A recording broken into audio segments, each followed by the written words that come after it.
Hey, what's up, Shadow Man? Shadow Mon, as I like to say. How you doing, man? Yeah, I know. Long time no talk. The last time I was live was Friday, so it's been 4 full days, or close to 4 full days. Not the worst thing in the world, but, you know, I always hate missing a day. That's why I decided to go ahead and go live tonight, and tomorrow night as well.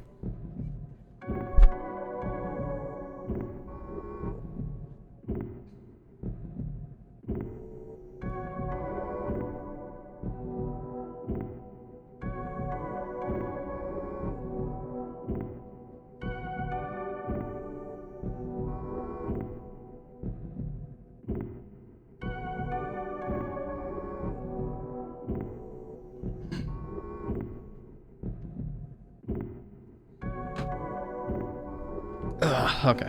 Let me plug in some headphones and we'll get to it.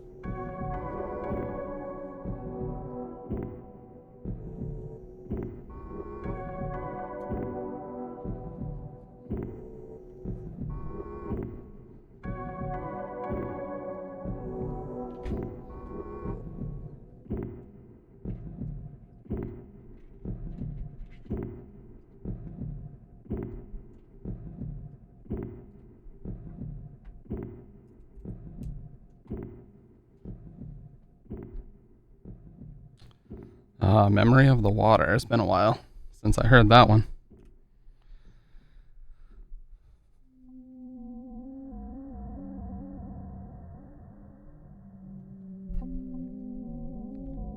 Okay.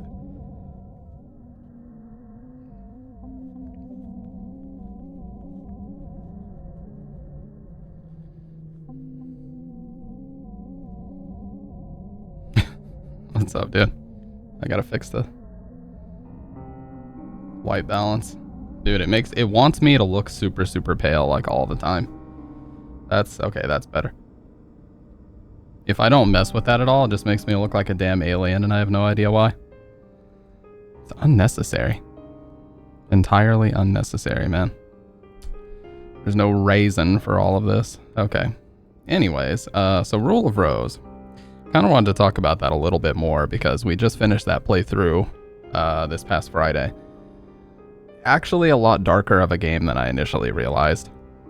I mean, it was very much a chore to play at certain areas. Like, I'm not gonna lie. I will keep it 1,000. Yes, I finished Rule of Rose on Friday. It was very much a chore to play in certain areas. I will keep it 1,000 about that. But what I will say is, what I will say is it was a very, very dark story. A little difficult to follow, but once you sort of piece everything together, then yeah, it's an incredibly, incredibly dark story. Which I like, but man, those are some heavy, heavy ass themes going on in there. I can see why.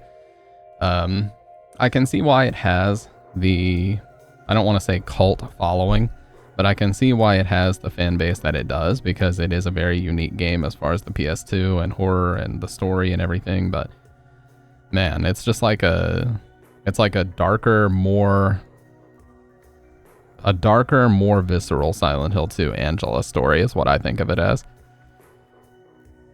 You know?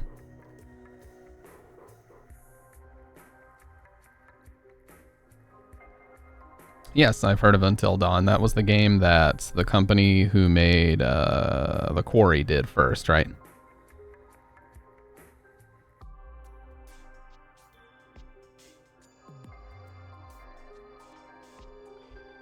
Hey, what's up, sick boy? New Nexpo is very good. Sweet. Well, we need some nightmare fuel anyway, dude. Let's do it.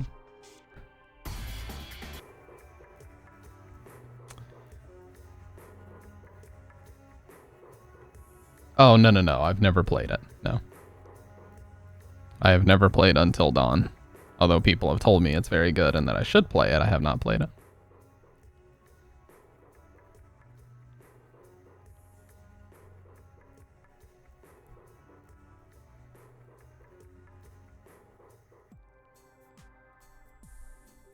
Well, let's watch this Nexpo video, you know? We haven't had a Nightmare Fuel segment in a while on here.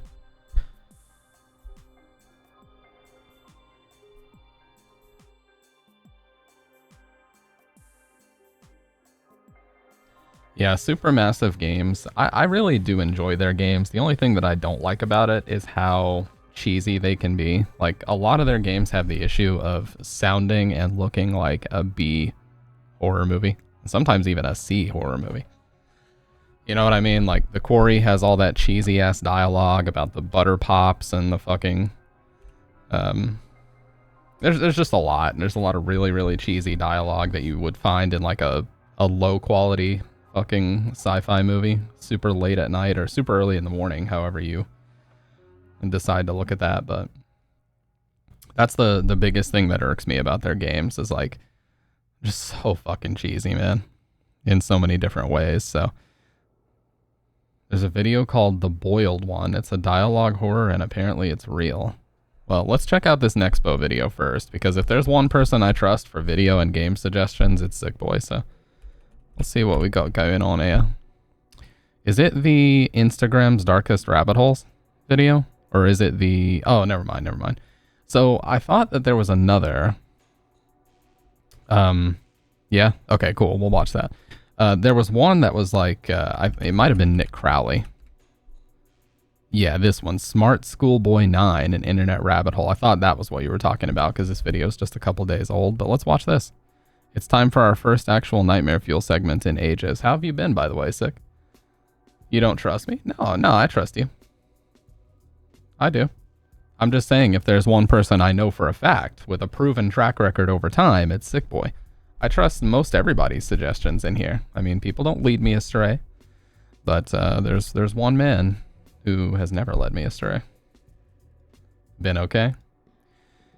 Yeah, I'll be honest. I'm just gonna tell the truth, okay? Because I feel like being delusional is one of the dumbest things you can be.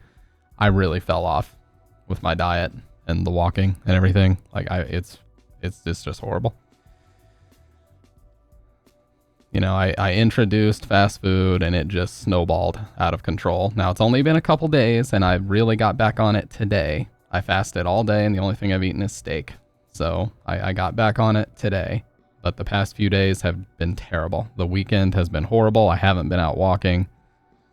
Yeah, but I'm not delusional, okay? I live in reality. So I know that I fucked up, but we're going to fix it. It's all right. We're right back on the ladder starting this week. And my sleep schedule's been fucking horrific. I've been staying up until like 5 in the morning, barely squeezing in 2 hours of sleep and then working and having to like take a nap on lunch and whatever, squeeze in a nap after work. Like it's been fucking miserable. So hopefully we'll be good to go. Oh yeah, aren't they doing a reunion?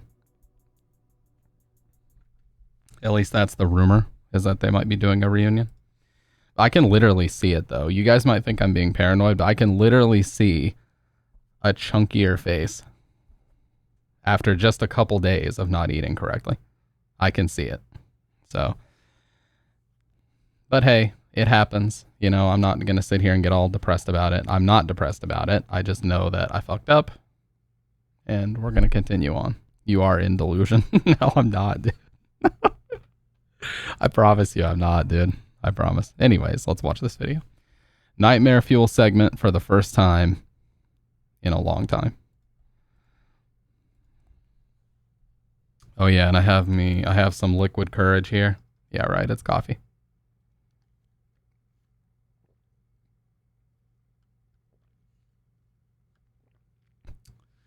Oh yeah, I played a set of Street Fighter on Gohan's stream last night, and it actually was really hype. Me and this guy named Mr. SNK, who's been playing since like 2009, we went to the final game.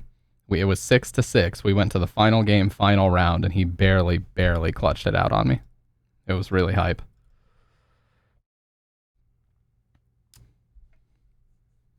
No, it wasn't 2 years ago. He streamed more recently than that. I think it was Call of Duty, if I remember right. Call of Duty sniping. I wish he would stream more often. Dude, Sick Boy, I'd love to do co-op streams with you, man. You know? Load up a solid ass co-op game and play it. Right, but that's including his VODs that were actually archived. I think there's some VODs that got deleted, but I guarantee you he streamed after that. Anyways, let's watch this video.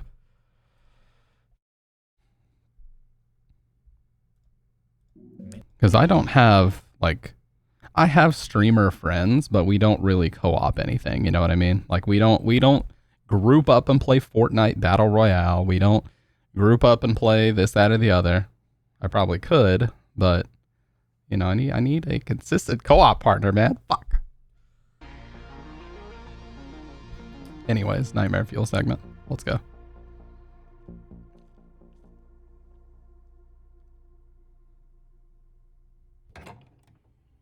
This channel is made for horror. That's why I love it. It is made for horror. You have a horrific face that you have to look at that jump scares you every time I turn the camera on. Everything about this channel is about horror. Always has been. Very occasionally it's about Street Fighter, but that's way fewer and further between. The Street Fighter side of me is more for... the Street Fighter side of me is more for when I'm not streaming. Unless you're talking about Nick Crowley's channel, in which case you're 100% correct.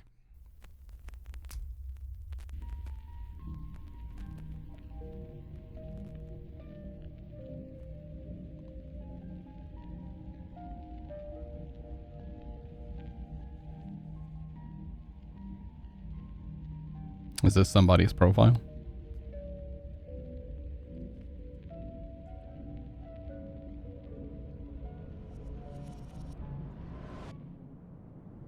Dude, Mafia, they're very classic games. Mafia, whichever Mafia it was on 360 where you had like the big... It's Saturday night. I can't remember who it is, but basically they copied the story of GTA 4 where it's like a skinny guy who's more about his business and... Look here! Look, listen! What's up, Wang? Yeah, I know, it's a bit of a late start, dude. Trust me, I was just talking about this earlier. I fell off hard with my diet. My sleep schedule went to shit these past 3 days. But I take accountability. The hand is up. It's all on me, but we're back to it now. And, you know, commitments and everything that I want to do, so.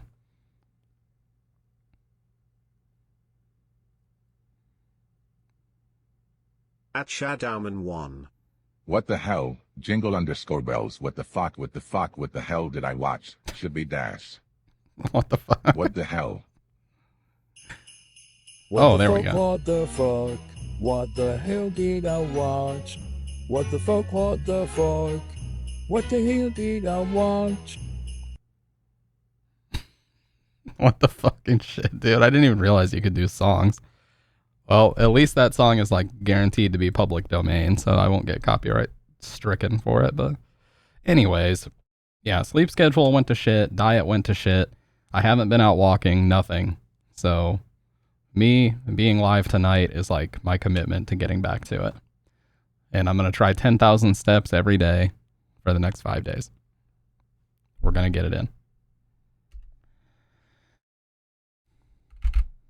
I just, you know what? I'm tired of being delusional where it's like, oh, it's not my problem. It's not, you know, and it's fine. It's not a big deal. I'm doing great right now. Nah, man, just fucking be real about it. Oh, you copied from the last stream, yeah. I think it was Fudge Me that was doing a lot of those.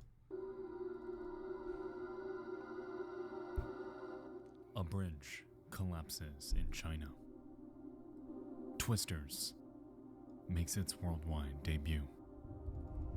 And over in one of Reddit's darkest corners, a peculiar mystery awaits.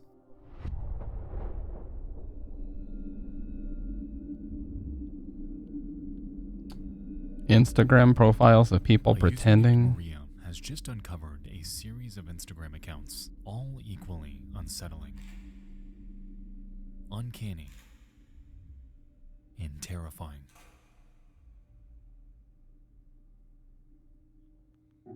This is like AI art.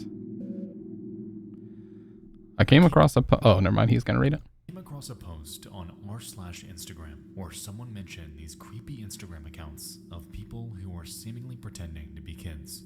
It reminds me of Pipergate in a way, and I feel like all of these pages are run by the same person because of the horrendous editing style that makes my eyes bleed. What grade is your daughter in, Wang?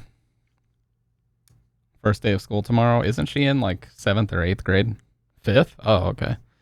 Yeah, middle school is when it really starts to become a nightmare because like You know, they take a bunch of kids from a lot of different grade schools and throw them all together at a middle school.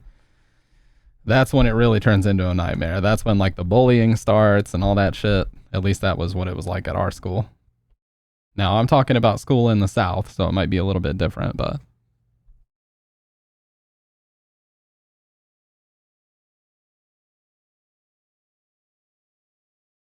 let me grab some acetaminophen really quick, you guys. But yeah, I think our first day of school was either this week or last week, because anytime I go to pick up Bridget from work, there's like a bunch of buses going around and just gaggles of kids getting off of them.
Okay.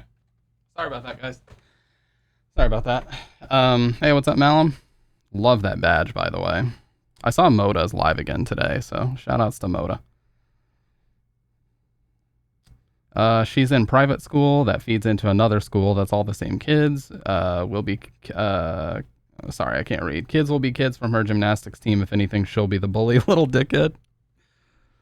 Damn.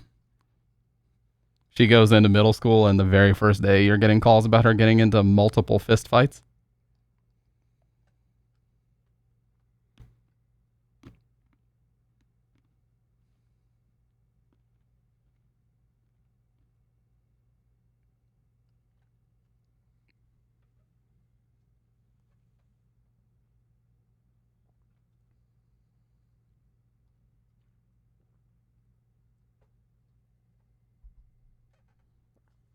Oh, God. See, I'm missing context because I don't know what Pipergate is. Hopefully it explains, because I have no clue. By the way, I've officially fallen in love with these. I tried putting the Sonys back on, and my brain is like, how the fuck did I ever enjoy the Sonys? Because these are just so much better sounding. So I have straight up fallen in love with these DT770s. I prefer the 80 ohms to the 250. The 250 ohms are a bit treble peaky and sharp and stuff, but man, they're good. So, oh God. Sorry, I'm going to stop pausing this, but I just wanted to read chat really quick. It was the first day of school for our kid 3 weeks ago. I didn't even know you had a kid. Started a new semester 2 weeks ago. All of our schedules are completely demanding. We leave home at 6 a.m. and all of us don't get home until 10. Yeah, trust me, I know that life. Back in 2019, we would have to get up at like 5 in the morning, and we wouldn't get home until almost 8. So that was pretty much that whole year for us. So trust me, I feel you on that one. Many of the photos on this account are an edit of this goofy face on a real person's body, and a lot of the bodies are in suggestive poses, which makes me think this is a definite fetish account. Is this just a really, really, really weird hobby? It seems like the poster's first language is French, and many of the posts are just generally weird and hard to understand. I'm curious what you guys think about this.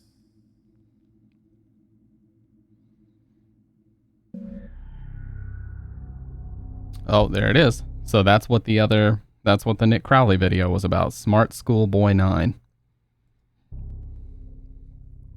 With Maria's post are photos from 3 accounts, all exhibiting highly similar behavior.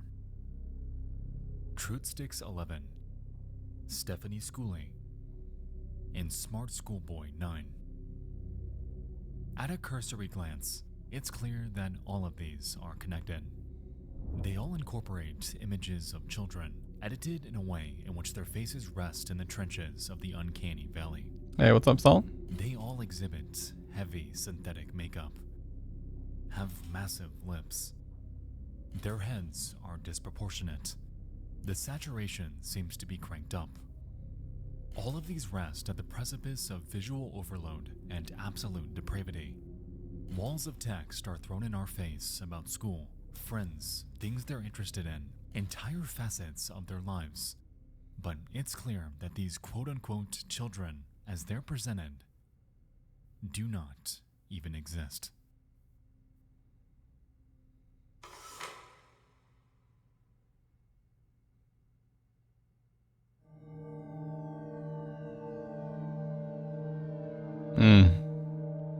Dude. I hate sounding like a bat chest, but I just got chills right there from that instrumentation. His videos are so incredibly high quality. School started, how's that been?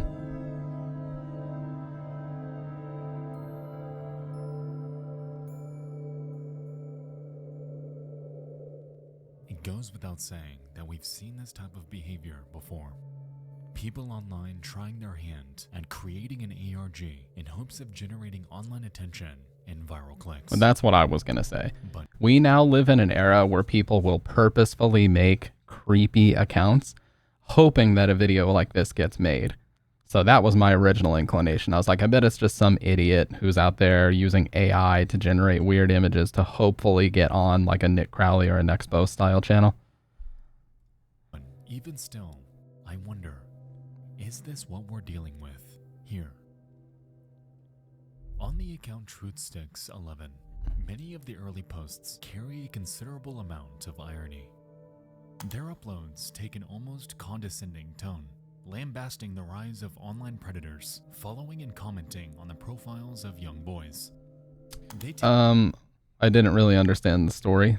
Only 2 days so far, and it's been very slow, and a class already was canceled because the teacher got sick. I've seen a TikTok with people like physically acting out these things a while back, like dressed exactly like these. Dude. This is the shit that's really scary to me. And this is why I feel for parents nowadays, because you have to be more involved in your kid's life on the internet than ever before. We thought that the 2000s was the worst of it, in like the To Catch a Predator era, where people were using AOL chat rooms and shit and like trying to teach your kids how to delete their archives so that they didn't get caught, so that the predators didn't get caught and shit. But I think now is the worst. Like, people have so many ways to message your kids and like just do weird shit like this. I don't know, man. It's hard. Take on this Yeah, we'll see where this goes, but yeah. I saw the disclaimer about child endangerment, so. Oh yeah, I think everybody's had an experience with that. We just didn't realize that that's what it was. I mean, I had a guy on Counter-Strike that was messaging me really weird shit when I was like 15 and asking me to like get a webcam from my parents and turn it on so we could talk on camera. Like, why the fuck does a grown-ass man need to talk to a 15-year-old on camera? You know what I mean? Like, I didn't realize that was weird at the time. Of course, now I do. But, you know, at the time, you're just trying to fit in because you think it's what the older, cooler people do. Alias of an overly concerned parent, and make post after post after post sharing advice about potential danger online. In many ways, this contradicts everything we've seen so far in our limited investigation. This doesn't exactly add up, especially considering that just a few months. Wait a second. Oh, dude, that scared the fuck out of me. Holy shit. I just realized that something work-related popped up on my screen. Thank God it wasn't caught. Jesus, guys, for the love of God, if you ever stream, shut off anything work-related before you go live. Holy fuck, that was bad. Okay, Thank God for window capture. Window capture saved my ass right there. For some creepy dude asking me to do shit. Same. Internet has got people depressed and even others want to go to fucking prison. Well, yeah, and it's the To Catch a Predator effect that so many of them talk about. Like, they start on presumably porn websites and then, you know, eventually they build such an addiction that porn doesn't do anything for them anymore. And it was just a notification that popped up on my screen that was work related. And I was hoping that it didn't leak where I work. So that was scary, but we're good. But yeah, it's the To Catch a Predator internet addiction effect that they talk about. Like, you're so addicted to these disgusting ass websites and videos and different things, and all of a sudden watching videos doesn't do it for you anymore. So you start to transition that interest into real life, and you start pushing the boundaries of what you're willing to do. And then all of a sudden you get to a house and fucking Chris Hansen tells you to take a seat and the cops arrest your ass and throw you in jail. Later, and completely out of nowhere, Truthsticks begins to exhibit the very behavior they're criticizing. From March 2022 and onward, they morph from a concerned parent on a mission against online predators to displaying images of their supposed son in compromising positions, sharing a myriad of highly disturbing photo edits, and even begin to follow a handful of accounts that immediately set off red flags. Truthsticks 11's erratic behavior appears like one massive self-report, someone on a tirade against the very thing they turned out to be, or perhaps have been all along. None of this made any sort of sense, leading many to speculate that, while yes, this is insanely creepy, is any of it real? Probably not, but we'll see. What in the actual fuck? Really fucking weird. Not really sure the reason behind it. Maybe to groom kids or something, but it's really odd. This is probably the most disturbing thing ever uncovered on this subreddit. I asked the other day if anything actually sinister has ever been on here, but now I have my answer. I'm very glad that this sick person is getting exposed. And you know what? When you report accounts like this, specifically because you think this person might be engaging in content for people that like to harm kids, they won't do anything about it. I've reported accounts like this before on Facebook, Instagram, TikTok, wherever. And you know what they come back with almost every single time? No violation of the terms of service. Love it. Great job. Great job policing your terms of service and reading into things. It's like if there's nothing outwardly violating on the terms of service, they won't do shit about it. It doesn't matter if it's subtle. It doesn't matter if it's implied. They won't touch it. If there's any exploitation material on their account, like some have been saying, nobody here should hesitate to report it to the police. Understandably, this post blew up. People left and right poured in, eager to find out who was doing this and why. It took hardly any time at all for Redditors to uncover other accounts in the same vein too, as Truthsticks and Schoolboy were far from the only ones involved here. As it turned out, there was a schoolgirl Teresa, New Girl 12, a Stephanie Stansfield, and a trove of others, all spread out across various social platforms. By outward appearances, and with so many accounts involved, this almost looks like it's being done by a group. No, I would actually believe if it was one person doing all this. I have to say I'm very disappointed in Stapid. Stapid? Last night he fell off the wagon and succumbed to his addiction of Ultra Street Fighter 4. Very, very sad news. Sad. It's a dark day in our country. But if you vote for me, I'll make sure this never happened. Oh, he couldn't be bothered to tell me you better believe it. But wasn't my set with SNK hype? Dude, Third Strike, I'm not kidding when I say Third Strike has sharpened my execution so much, and my mindset too. Like, oh, thank you, Shea. What's up? Happy anniversary, Ooh. bestie pop. Stamp 2 pixel. Look at your icons. You have a fucking stack of icons. That is so sick. I like that TwitchCon San Diego as well. It's cool. Little boat. But yeah, Third Strike, Like, just thinking about Third Strike and watching videos about it, I have learned so much. I realized I had no clue how to play Street Fighter.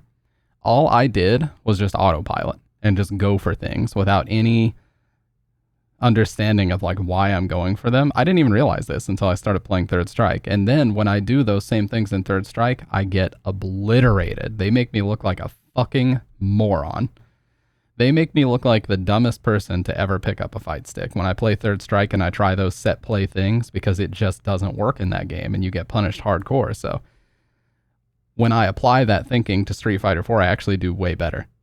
And like, I pushed SNK to last game, last round, and he had to clutch it out because I had like a 75% life lead. It has seriously sharpened me so much. It's crazy. All it took was for me to play a different game that's a lot more difficult and a lot more read-based. But anyways, enough about that. I just wanted to mention that because John's, and playing you as well. Yeah, playing your Ken exposed to me how many dumb habits my Ken has and how bad my execution is, which is good. I need to learn those things. You have to lose in order to learn where you're lacking.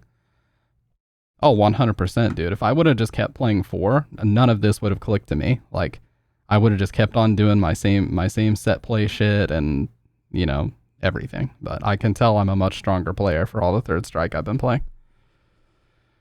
Anyways, let's keep going here. So, for the people that just came in, like I said, welcome on in, She and John. We're watching a video called Instagram's Darkest Rabbit Hole, and apparently people have found like 16 or 17 different accounts that just say really weird shit like this, like beautiful boy, an account looked after by me, a degree-educated mother choosing to stay anonymous. And it's just like all these really bizarre photos of kids with like big lips and fucked up shit like this.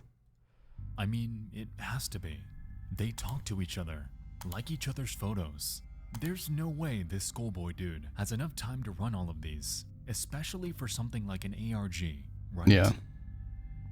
Well, not exactly.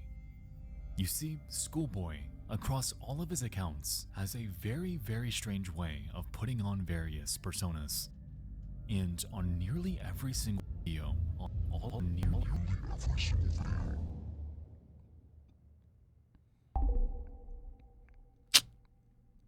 Yep.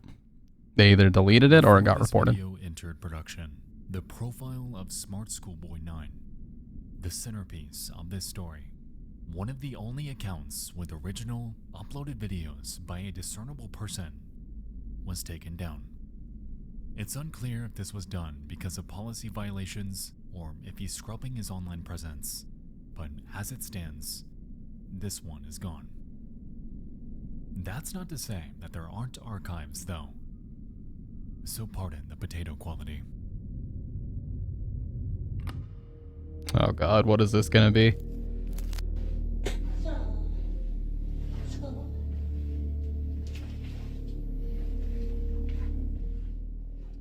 On the Smartschoolboy9 account, we can find a plethora of images and video of what appears to be a man dressed up in a school uniform.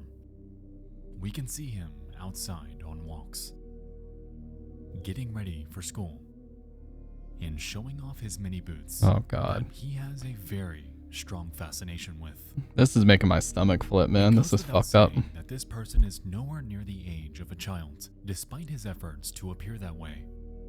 On nearly all of his captions, he talks about his life in school, his experiences with other boys, reportedly also aged 8, 9, and 10, and even appears to gain access to classrooms on multiple occasions. So far, this behavior is incredibly weird and repulsive. However, No, this is definitely not a happy kid, Shadow Man. This is a full-grown adult with a fucked up fetish, is what it looks like to me. Going back to it really quick, if you want to learn/improve to play neutral and read your opponent, play 3S. If you want to learn spacing and zoning, play SF2. Yep, very true. If you watch my match with Nico, I don't know if the archive is there. I punished like every single special move that he did that whole match. Every single time he did a butt stomp, I did down fierce to punish. I had him locked the fuck down. And he even said after the match, he's like, dude, you got better. He's like, it actually felt like a 6-4 match this time, whereas, you know, in the past I would just kind of take over at a certain point. He's like, you actually are playing the matchup now. You're not just doing stuff. I was like, yeah, because I know, you know, I'm not just doing shit anymore. I actually learned how to play and what the importance of neutral and reading is now. SF2 is my personal... Yeah, Super Turbo is eternal. Super Turbo and Third Strike are games that will never die. They'll always be fun. I would love to play Super Turbo. Once I get my moss in, I will definitely be playing some Super Turbo. Videos aren't outright illegal. Because of this, and combined with the activity on truth sticks... I mean, look at this shit. I'm chosen at age 7. Are you fucking kidding me? Yeah, if this person is age 7, I'm the fucking Pope. What are you on about? Because of this, and combined with the activity on truth sticks, some have passed this entire thing off as nothing but a massive LARP. Someone with far too much free time on their hands, and with very, very weird fixations.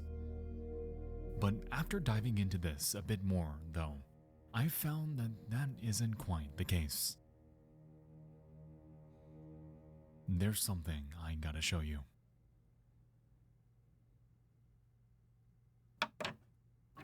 I'm glad I'm watching it on YouTube, because if it wasn't on YouTube, there might be some shit in here. After these messages. Alright guys, before we get to that, I'd like to tell you about tonight's video sponsor. Respect that you have a sponsor, but I ain't watching that. He was using an SM58, by the way.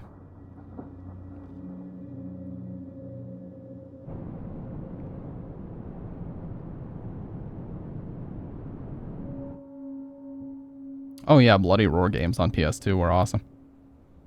It sucks they're online discussion. They're not around anymore. There hasn't been much said about the account Stephanie Stansfield. However, interestingly, it's one of Schoolboy's earliest and arguably most disturbing. Dating back to 2019, this man took on a persona called Stephanie. Since the creation of this page, he's gone forth to make a Twitter account, a Facebook page, and even numerous other Instagram handles, all under this alias. While he gives his other pages a considerable amount of attention, he, for some reason, took a strange liking to this one in particular. All across Stephanie's profiles, he can be seen dressing as her, discussing their experience in grade school, and, weirdest of all,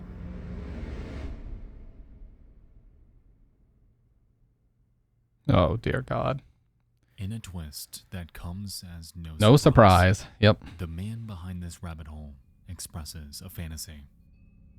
And in our hands, we effectively have another Pipergate. What is Capper, Pipergate? Stephanie Stansfield.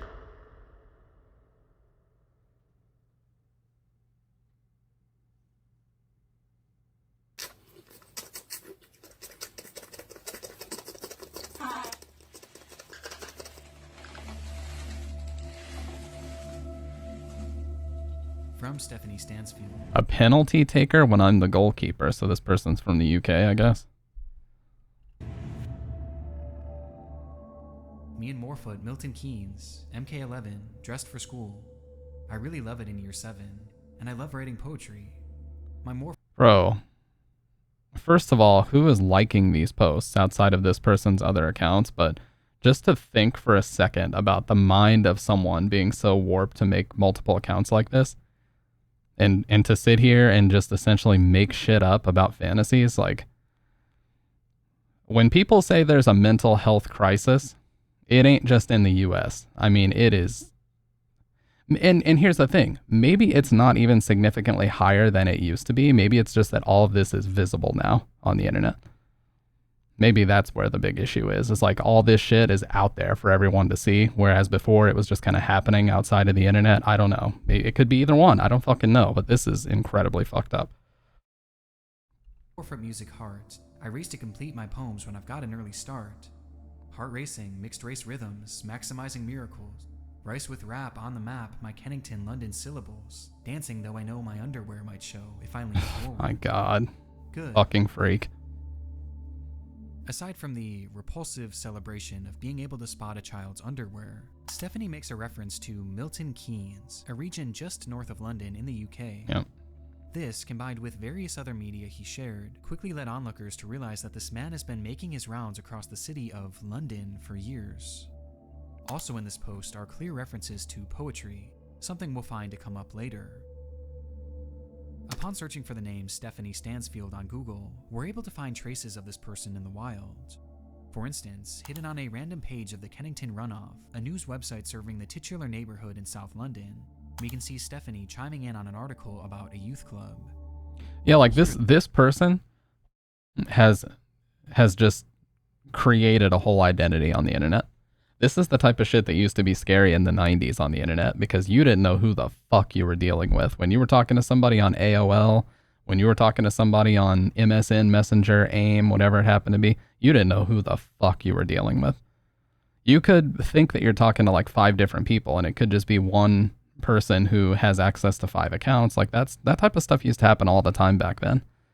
And that's exactly what this person is doing. They've assumed this entire identity of an underage girl, and they're just going all about the internet, commenting on things as a fictional person.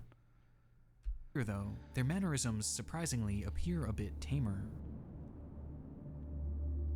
Are there any unusual or rare pictures including landing areas, lifts, etc. of Caring Point? The tower block that stood at Hotspur Street from 1969 to 2000? I learned what happened to Caring Point, but have yet to find any demolition pictures, even on the 20th anniversary of its demolition, or pictures of the play space that temporarily replaced the building. Thank you for any research into Caring Point.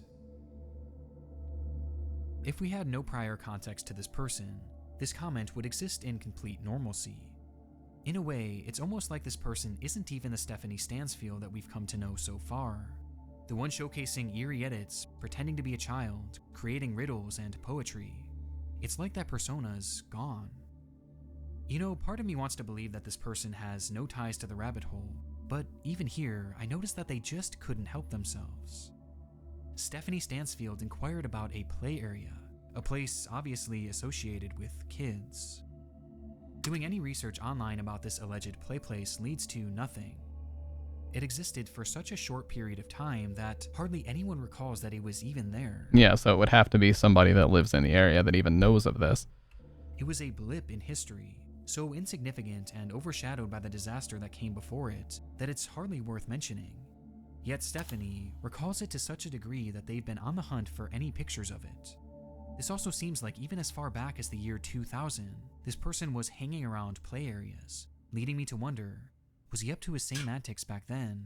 Or is this act fairly... Am I tripping or is the video a little quiet? Sorry about that. Bless you, by the way. Let me... Oh, okay, yeah, my system volume was at 65. recent, so insignificant and overshadowed by the disaster that came before it that it's better? hardly worth mentioning. Yet Stephanie recalls it to such a degree that they've been on the hunt for any pictures of it. This also seems like even as far back as the year 2000, That good? this person was hanging around play areas, leading me to wonder, was he up to his same antics back then? Or is this act fairly recent? I would say they've been at it since 2000. What? Silent Hill music. This is white noise. Also on the internet is another link, this time leading us to a PDF file of a 2018 publication by a London charity called the Streatham Society. Within this, they share a myriad of news and happenings around this area of London. However, on page 11, they include a segment called the Poetry Corner, in which we can spot a very familiar name. Hi to the Streatham Society, I'm Stephanie Stansfield and shy.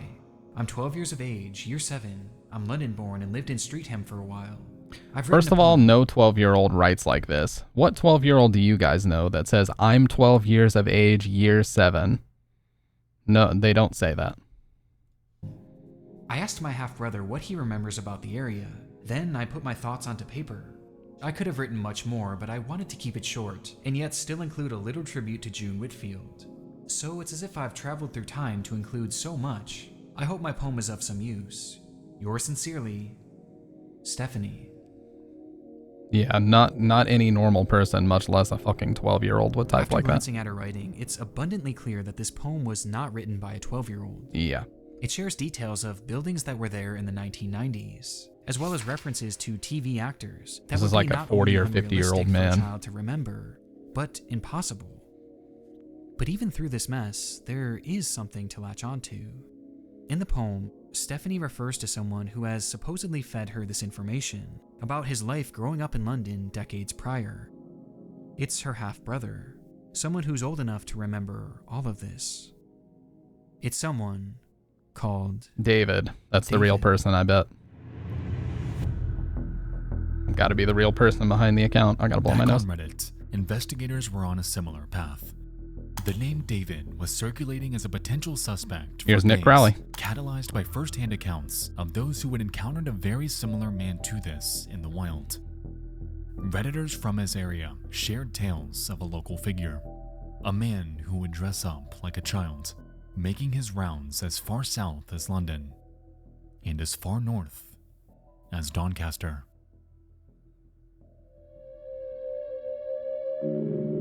Did one of those fucking commenters say he was a legend? What? A well-known legend? What are you fucking on about? I mean, I know that that word may not always be used in a positive light, but why would you even use that? Personal statement by @LittleGingerKitty. I'll be quite honest, I was really surprised when this guy popped up in my local city subreddit. It's like one of them things that scared you as a child, then something reminds you of that as an adult and puts you back a bit. We're talking like 14-ish years back. I'm 28, almost 29 now. I'll be as an adult. I'm 28, almost 29 now. So he lived on my street while I was in my last few years of secondary school and first few years of college, age 14 to 17. He was very well known by pretty much everyone who lived around that area. There was even a video of him at one point titled Donnie Legend. Me and my brother looked for this today, but couldn't find it. It must be at least 14 to 15 years old now though, so it may be deleted. He spent a lot of time wearing his school uniform, usually the skirt and boots look, but sometimes a suit. Basically the exact same look from his recent pictures, just with a different school uniform. He carried around a little lunchbox with a mirror glued to one side of it. He used to stand behind trees and watch people in the reflection.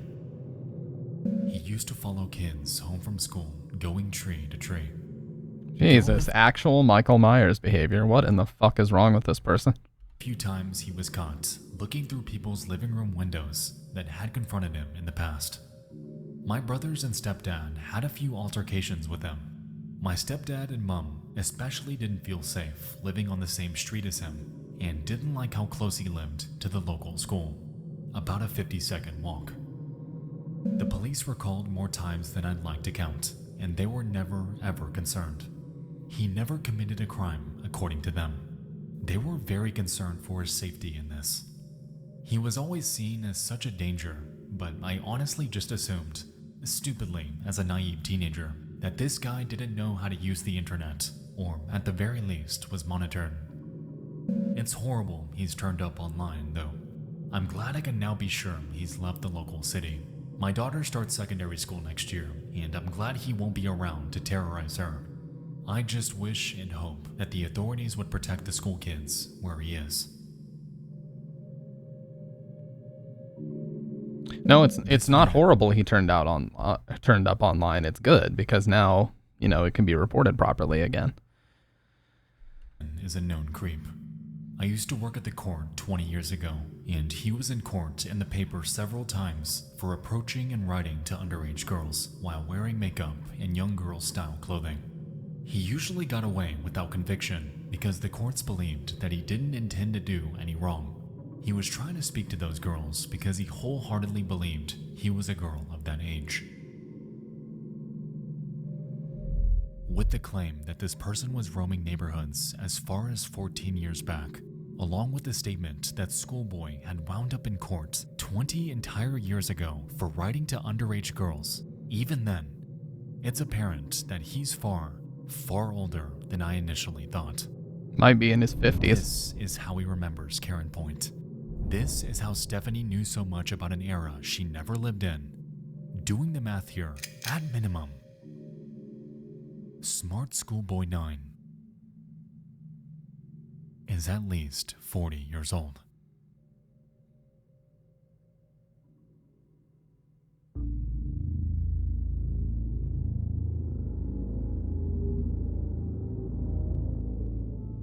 When I lived in Doncaster, there was a man who used to walk around dressed as a 1960s schoolboy who looked like he'd walked out of a black and white photo.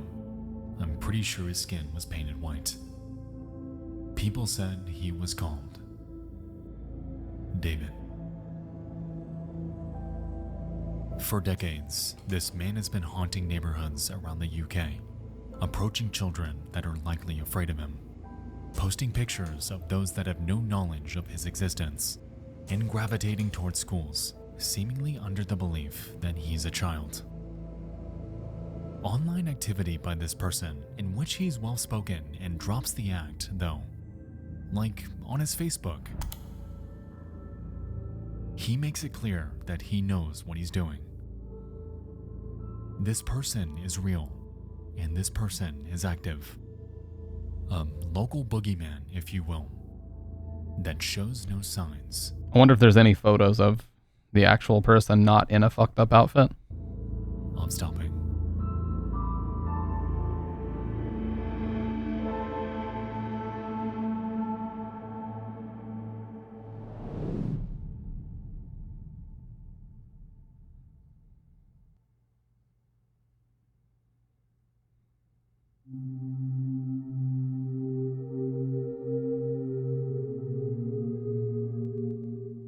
With the rise of the internet, David has harnessed social media to express his desires, utilizing heavily filtered and often AI-generated images of kids to toe the line of legality. Yep, and like I said, if you report accounts like this, they usually won't do anything because they'll look at it and they'll say, well, this seems pretty harmless, if a real person even reviews it at all. We've seen on many of his posts, he emulates parents, putting on a facade of concern for the very people he's allegedly preying on. He falsifies personalities, presenting them to real-world publications as legitimate, and across his many profiles, he follows a laundry list of kids. At the end of the day, Schoolboy and his plethora of alts are just the tip of the iceberg, and for all we know, countless other accounts could be hiding in the void of cyberspace. Personas emulating children, interacting with children, and creating edits of real kids that have no idea they're being posted online. Actually, though, sick boy. This man follows countless minors, and whether he's physically harmed or has endangered any of them in the real world, at this point, we have no idea. Going by one of his videos, however,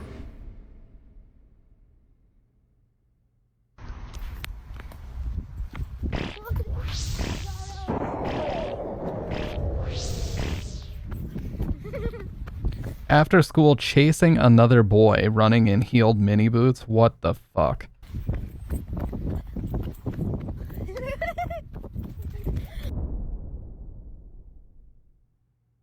I truly hope that this isn't the case. But unfortunately, the evidence isn't very promising.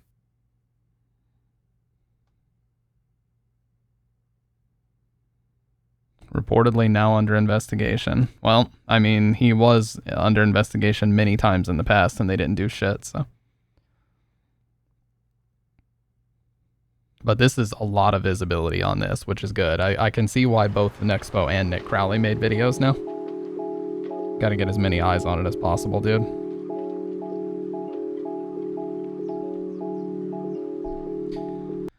Honestly, when reporting these accounts, I don't even think they care to check it. No, most of the time they don't.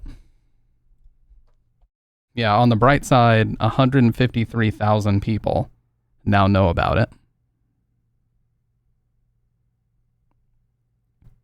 What makes this guy so creepy is how insanely specific his fetish is. Schoolboys and girls with pale skin, big red lips, and high heels sticking their tongues out.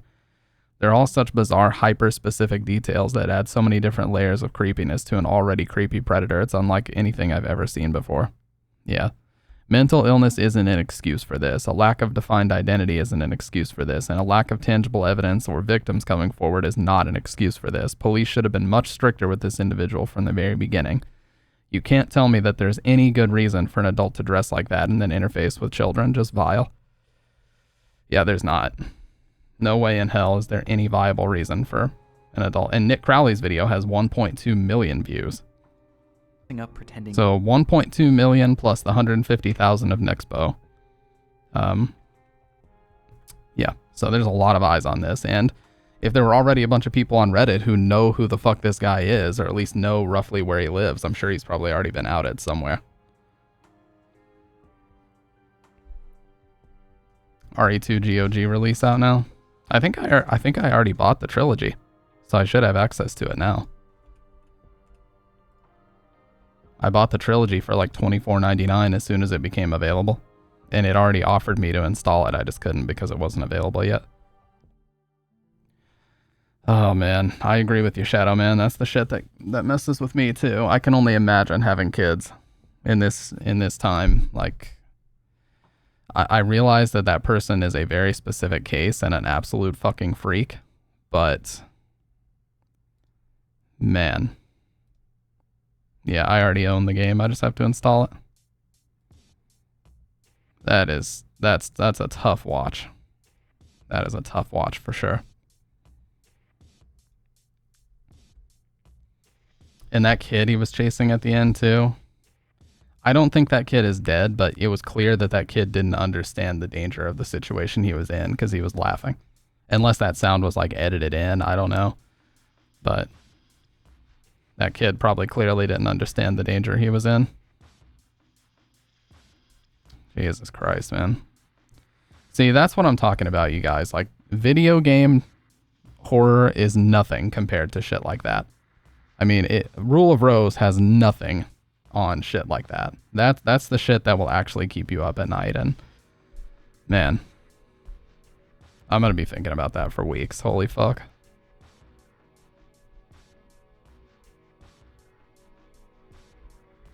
And the way that he worded it on there, chasing another kid in high-heeled mini boots or whatever. Another? You do this all the time?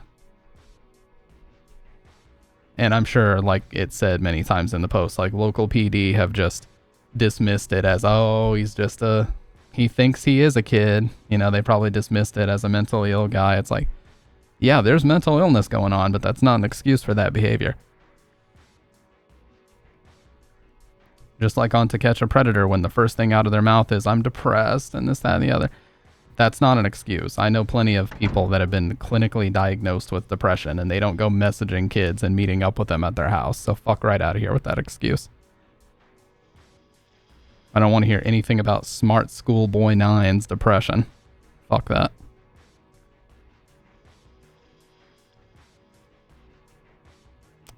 This comment is so true. I think I owe my mom an apology. She's very religious and was extremely concerned about our internet usage when my brother and I were growing up. I used to get so mad at her for being so restrictive, but seeing stuff like this makes me realize how dangerous the internet really can be for kids. This is about the sickest thing I've ever seen. Pure nightmare fuel. I hope the authorities bring this creep to justice.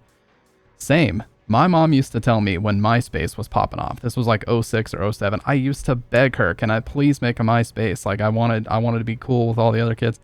And they would say, no, you're not making a MySpace. You don't need social media. If you want to see your friends, you can see them at school. That's what they used to tell me. And I used to get so fucking mad. But they knew. They were smart about it. And they knew that shit like this can happen. And that a 13, 14, 15-year-old, as I was at the time, having access to the internet can lead to bad shit, even if I don't realize it. You know, I'm not going to be able to identify when somebody's trying to get me to do something that I shouldn't have to do. Like I was talking about, I played Counter-Strike with a team, and one of the guys one day just was messaging me a ton and was like, dude, grab a webcam and we'll talk on camera. And I thought it would be a cool thing to do. And then when I told my dad about it, he's like, who the fuck are you talking to that wants you to plug up a webcam? Block that person immediately. You know? So You know, I was upset at them at the time, but agreed, Shadow Man. I had good parents looking back because they really had my best interest in mind. And seeing shit like this, I'm like, thank God I wasn't on the internet until I was 18 or older. I mean, I was, but I was just playing games online. I wasn't like going to social media websites. I wasn't chatting with people back and forth unless it was related to a game. I don't know, man. This is so weird and disturbing, my brain can barely process it. It's almost like this guy's an alien trying to blend in with society. That's true. That's the thing, man. And my kids are, what's up, Fudge Me? And if I ever have kids in the future, I'm going to do the exact same thing. I'm going to severely restrict their internet access until they are old enough to make intelligent decisions about who they're speaking with online. You know, a lot of people have opinions about LeBron James in terms of him being a basketball player and comparing him to Michael Jordan and all this shit, but I have major respect for the fact that a man with $1 billion Nike contract wouldn't let his kids have cell phones until they were older than 16. I have massive amounts of respect for that because he knows the dangers that kids can get into online. And they'll hide it from their parents. They will find a way to get around parental locks. I mean, there's whole communities of kids that try to find ways to get around parental locks that their parents place on their Apple devices or what have you. They will find a way. And I know because when I was 14 and I first got access to the internet, in terms of playing games online, I still found workarounds to access things that I shouldn't have been accessing. So, and I got punished heavily when my dad found out that I was doing it. I got grounded for like 7 months from the computer when he caught me phishing Steam accounts. So, what's up, by the way, Fudge Me? Let me pee really quick, and then we'll see what else we're doing tonight. We just had a really disturbing Nightmare Fuel segment about a predator that lives in London that has like 18 different Instagram accounts where they're LARPing as school kids. Fucked up.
Okay, sorry about that, guys. My future kids will get a phone when young. It will be a Nokia brick capable of texting, calling, and if you have 3 years, you can type out the name of YouTube to maybe watch a video. It was how I learned. It's how they'll learn. Also, because if they're ever in trouble, then they can contact me. Yeah. Well, you know, that's the thing. Like I said, my parents were very strict about that shit when I was growing up. And I look back on it and I want to fucking give them a huge hug now because, you know, I was so mad at them at the time. And I was so pissed that they wouldn't let me get an iPhone when I was like 14, and they wouldn't let me make a MySpace, and they wouldn't let me get on Facebook when it started to pop off. But they made a good call. They made a good call. Oh, if I were my parents, I would have kicked me out. I'm 100% being serious. I would have kicked me out. I was a piece of shit. I thought I knew better than everybody. And actually, you know how when your parents are trying to teach you things or discipline you, sometimes it goes in one ear and out the other. Well, I couldn't ignore it anymore because once I got into the workforce, I started working in retail, and I had this manager named Denise. Shout outs to Denise. She doesn't watch, but I've told her this story before. And I continued that behavior. I went into my first retail job and I pretended like I knew anything and everything, and I disrespected authority, and I didn't show up to meetings when I was supposed to be there. And one day she calls me back into the office. This was like 2 a.m. because I was working a third shift. And the first thing she said was, "Your attitude is terrible. And if it wasn't for me, you would have already been fired based on your attitude alone." And she basically gave me another chance, and she was known at the time as being the coolest, friendliest manager. So I thought to myself, if the coolest, friendliest manager thinks that I'm being an asshole, I should probably change my behavior. It must not be very, it just, that's when it all just disappeared for me. This whole, disrespect authority and being cynical and all this other shit, all that disappeared that night because I realized how stupid I looked. Doesn't make you look cool. It makes you look fucking stupid. It makes you look like a degenerate. And so, that went away. My parents noticed. I remember my mom asking me, like, what got into you lately? Like, you've just been so, you've been listening and like doing the stuff that I ask you to do. And I told her, I was like, I had a serious conversation with a manager, and they told me that my attitude is terrible, and I agreed with them. It needs to be fixed. Sometimes you just need a perspective outside of your family, because for me personally, I didn't want to listen to shit that my parents told me. I never wanted to listen to them. I always just saw them as trying to limit me or trying to tell me what to do. And I thought I could make my own damn decisions. You know what I mean? Like, just that stupid mentality. And so the first time it was someone outside my family unit telling me that, it really hit that I was like, damn, I really am like kind of insufferable right now. And I don't like being known as insufferable. So I knew things had to change. But that was like 10 years ago now. I was 19 whenever that happened. But I never forget. Sometimes you just need somebody to slap you around and say, hey, you look like a fucking dickhead right now. Giving his parents the silent treatment. I did more than that. I straight up disrespected them all the time. The fact that they even put up with me as long as they did, I'm very impressed with that. But, by the time I was 19 or so, that went away. And it was basically from like age 14 to 18 was when I was the most insufferable. For sure. I would even date people that I knew my parents didn't like just to like show them, you know what I mean? Just because I knew they didn't like people, I would date them. Just, I don't know. Very, very stupid mentality. But I don't claim that it was a good way to live. In fact, I tell people all the time not to do that stupid shit. But, this whole story of this Smartschoolboy9, this freak with an Instagram account pretending to be kids, it just reminds me of like, they were right the whole time about my internet access. They were right about my usage of the internet. They were right to restrict me, and I was better off because of it. Of course, at the time, it sucked because I couldn't be a part of the party. I wasn't a part of all the kids being on MySpace and adding each other and all this, that, and the other. But it's like, what would it have changed? I mean, I would have probably messaged some stupid shit to friends on there. I don't know, posted about music, but there would have been no real purpose. So, I was better off because of it. And that's exactly how I will do social media and phones and internet access with my future kids, is nothing or in extremely restricted access until you're at least 16. Because at 16, I feel like you can make solid decisions about where you decide to go on the internet. For the most part, I would still heavily monitor it, but under no circumstances would I have like a fucking 12-year-old or 13-year-old on Instagram or whatever the fuck else. That's just a recipe for disaster. Not, and it's a double-edged sword because the adults that are fucking creeps and predators and the kids who don't know any better. We just got done watching a video, Kendo, about a really disturbing account from London area in the UK called Smartschoolboy9, and there's a whole bunch of other ones where it's basically a fully grown 40-year-old man who is LARPing as school kids that are like ages 10 to 13.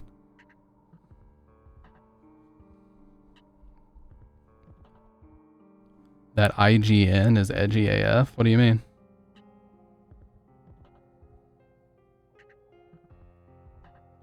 Can we bring back stoning sex offenders in public? Like I said, man, if you report these accounts, I've reported accounts that, oh, no, it's an Instagram account name. But yeah, I've reported accounts like this before, and I've gotten emails from Instagram, I've gotten emails from Facebook, Meta, whatever the fuck their umbrella company is called, saying that there are no terms of service violations that they've detected and that no action will be taken. I don't fucking get it, dude. So it's just how it goes. They don't give a fuck for the most part. Unless they see actual like nudity being posted, they typically won't do any action. They won't action on these accounts at all. They'll just say, well, it's weird, but it falls under the terms of service. So we'll continue to allow it to exist, even though it perpetuates fantasy and implication and all this other bullshit.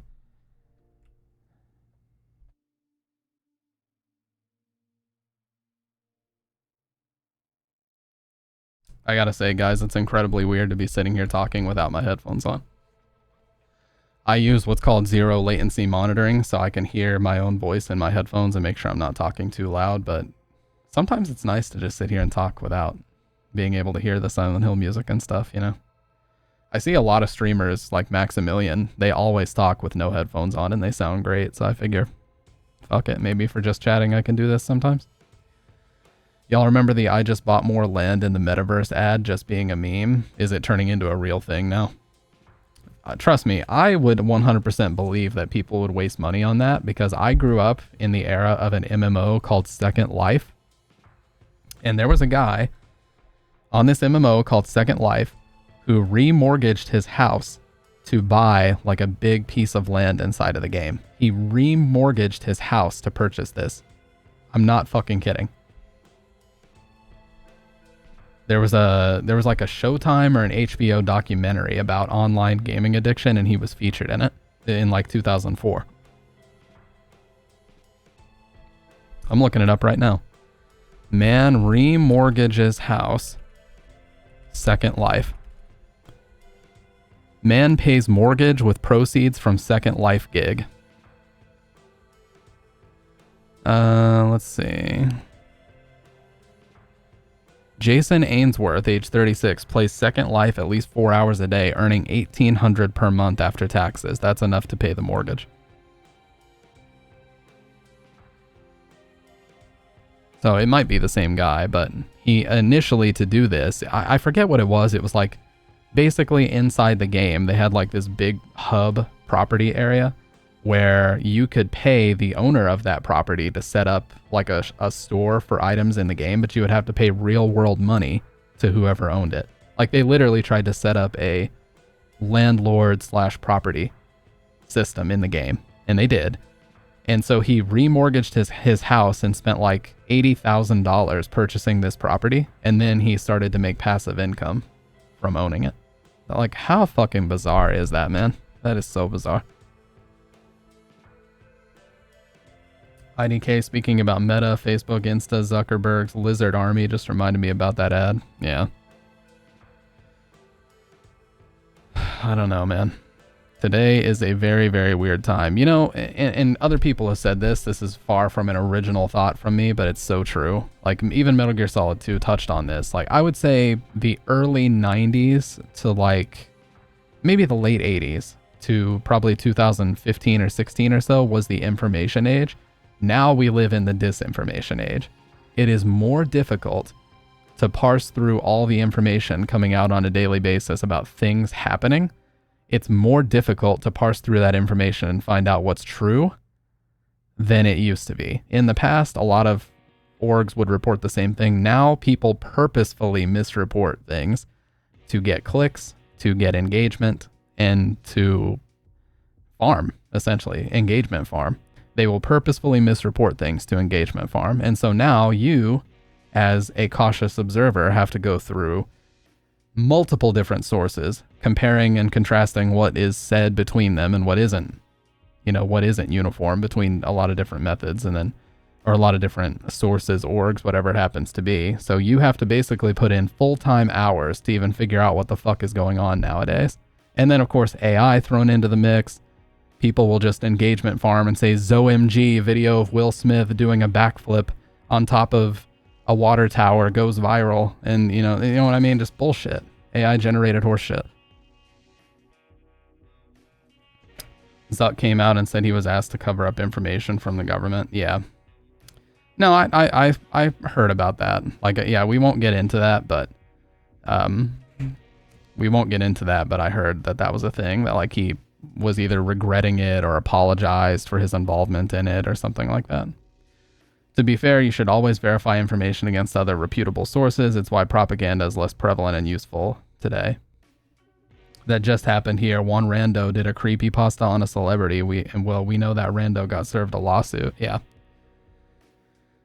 No, absolutely, fudge me. And that's not to say that like in 2012 or 13, you didn't have to verify sources. I mean, we know that news sources are biased to one side or the other. Some of them are a little bit more middle of the road, but for the most part, the sides stick to their own news sources because they get what they want from those places. They're told the opinions that they want to, whatever. The point being is that stories break now on Reddit and Twitter. I will not call it X. I like to call it Twitter. Stories break now on Reddit and Twitter. Okay. In order to verify these stories that are breaking on these two platforms, you have to parse through a sea of bullshit, an entire sea of people claiming that something happened that didn't really happen, people basically playing internet telephone and being like, oh, I heard that this, that, or the other, and then other people just latching onto that and just snowballing it into something when it was complete bullshit in the beginning. It is a nightmare. Like, a story breaks, okay? Just as an example, a story breaks about a streamer, okay? Dexerto, whatever the fuck, whoever breaks the story. And then a sea of people come out from one side to say, well, this person always gave me creepy vibes, so I can totally see that this really happened. And then there's other people that are like, well, but there's evidence that refutes what's being said in this article, and they didn't mention it. And so immediately you have your two sides forming. And then you, as someone who doesn't know who the fuck this is or doesn't really have an opinion, you're sat there with like all this misinformation on one side and all this misinformation on the other side. And it's like, dude, the amount of effort and the amount of hours of research it would take me to confirm all of this shit to ultimately end up with a conclusion about a streamer I don't fucking know. Waste of time. So I just move the fuck on whenever that happens. Anyway, sorry to get into a big long rant, but it's just crazy. The times that we live in now. It's like, and that's just talking about streamer drama. That's just talking about internet news and shit. Like, then you get into real news and it's a whole other, anyways. And of course, there's malicious intention sometimes. Like, a news org has a partnership with someone. That partnership then gets broken, and then they decide to run a hit piece about that person. You know what I mean? And I'm talking about streamer-related stuff still. They make an obvious hit piece that's full of misinfo, but they know that by publishing this piece, it will skew the public opinion about something. Like, then you have to be on the lookout for that. Was there any malicious intention behind the person who wrote it? Like, there's so many different factors that you have to be aware of when it comes to online information, period. And Metal Gear Solid 2 touched on that, In 1999, when the game was written, Kojima saw the writing on the wall and was like, in the future, information will be controlled by whoever controls search results. And what that comes down to is Google. When you Google something, what appears on the first page of Google, because it's such a meme, oh, if you ever have to go to the second page, you're looking for something crazy. Whatever shows up on the first page of Google is considered true.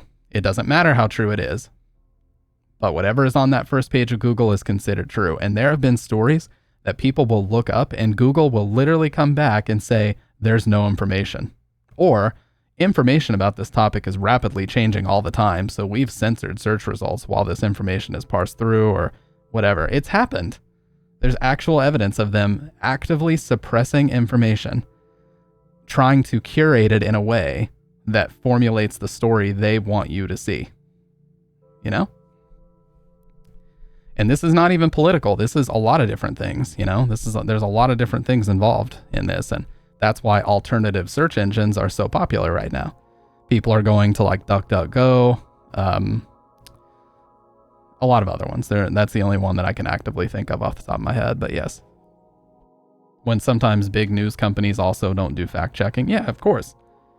Because they got their news from bad, non-reputable sources.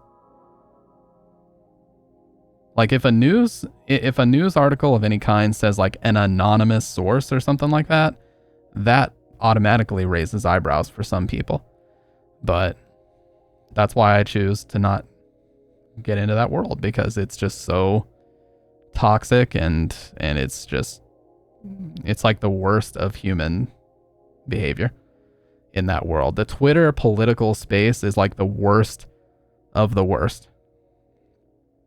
When it just in terms of being venomous and toxic and just fucking going in on people in such a way that you're like trying to steer them into something really dark. Anyways, let me refill my coffee and let's actually play some video games, because this conversation's getting way out of hand and it's my fault. So give me just a sec to refill and we'll actually do something fun instead of talking about these depressing ass topics, okay? Let's get an echo snap in here.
Okay, I'm back. Can anyone tell me why Ringo Starr is allowed to sell toddler-ass MS Paint drawings for thousands of dollars? Shit like this is why I'd make a career off upcycling mangled 0.5C wire coat hangers as surrealist sculptures. Well, isn't there that one Jackson Pollock or whatever, where he literally just takes a bunch of paint and stains it, like splashes it all over a blank canvas and sells it for millions of dollars? Isn't that a real thing?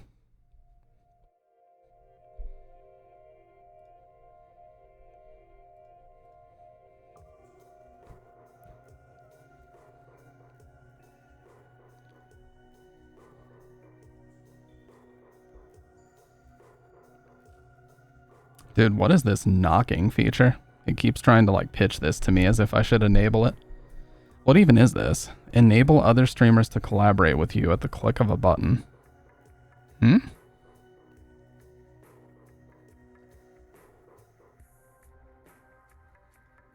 Oh, okay. So they can click a button and it like invites them to collaborate with you? And didn't they used to do co-streams like that? Like I thought in the past you could do a thing where you could set yourself up to duo stream with somebody else if you were like playing Overwatch together or something. Somebody made a clip earlier. I was going to check on it. Because like, what would you be clipping from this stream? I don't know.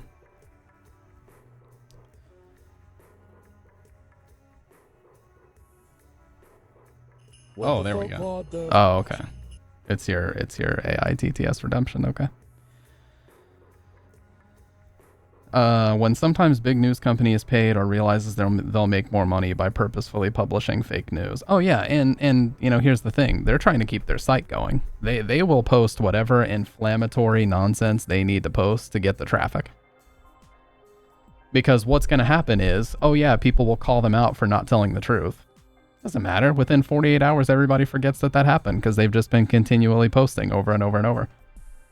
They'll be called out 16 times in a row and they'll just keep posting until people eventually forget. That's the way that it works. We live in the United States of amnesia. So something crazy gets exposed from a news org, within 48 hours it's totally forgotten. Because we've all moved on to the next fucking football game or basketball game. You know.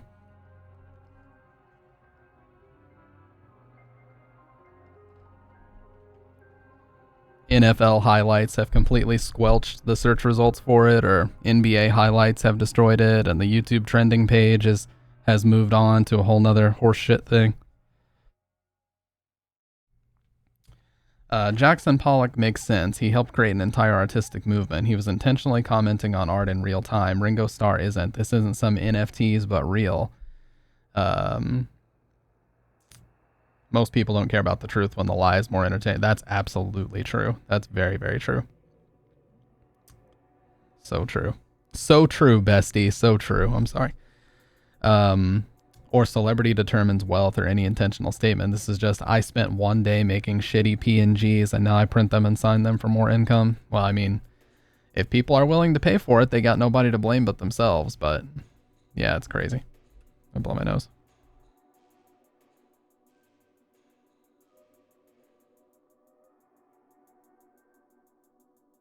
I still can't fucking believe the whole NFT movement was a thing. The amount of content creators that got caught scamming people via either crypto or NFTs is just unbelievable. Remember CryptoZoo? Or, what was that whole FaZe Clan thing where they created a coin that they especially said was like for the kids, and then they ended up pulling a scheme where they just got everybody's money and then killed it? Dink Doink. Is that what it was actually called? Because that rings a bell.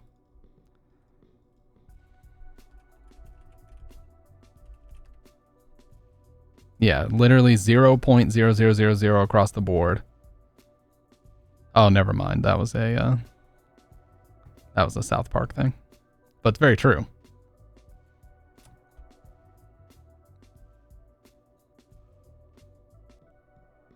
Yeah, was it Save the Kids coin or something like that? Save the Kids token was a cryptocurrency token and scam scheme launched in 2021, which was marketed as a charity token. My God, dude. FaZe K. Of course it was a FaZe member that would do something like this. Like, what in the fuck, dude?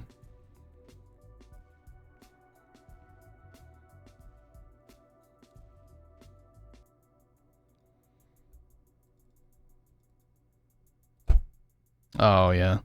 Yeah, and then Logan Paul also did the Crypto Zoo thing, which turned into like a 6 to 7 month long debacle between him and that one CoffeeZilla guy, where CoffeeZilla made a video calling him a scam artist, and then Logan Paul was like, "You'll be hearing from my lawyer," and then a couple days later, he's like, "Actually, I want to apologize to CoffeeZilla." Probably because he realized he had no legal legs to stand on, you know? Yeah, it's in court right now.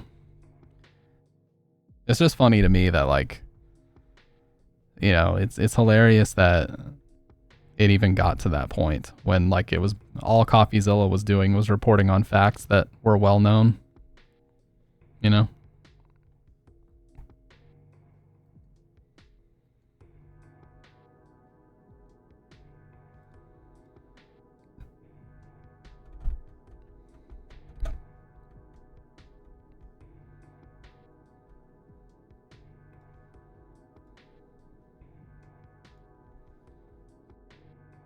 Scammers would stick around as long as humans are. True.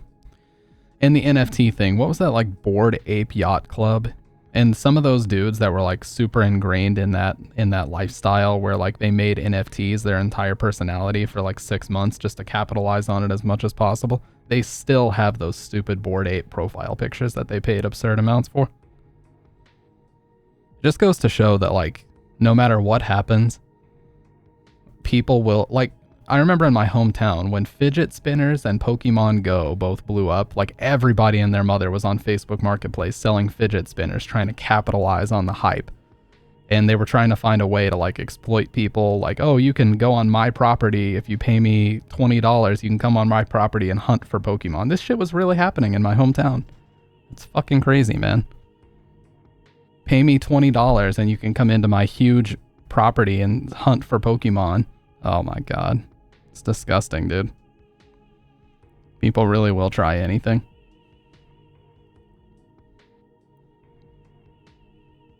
Speaking of scammers, lawsuits, and cults of personality, can someone sue Joanna's wannabe Lovecraft?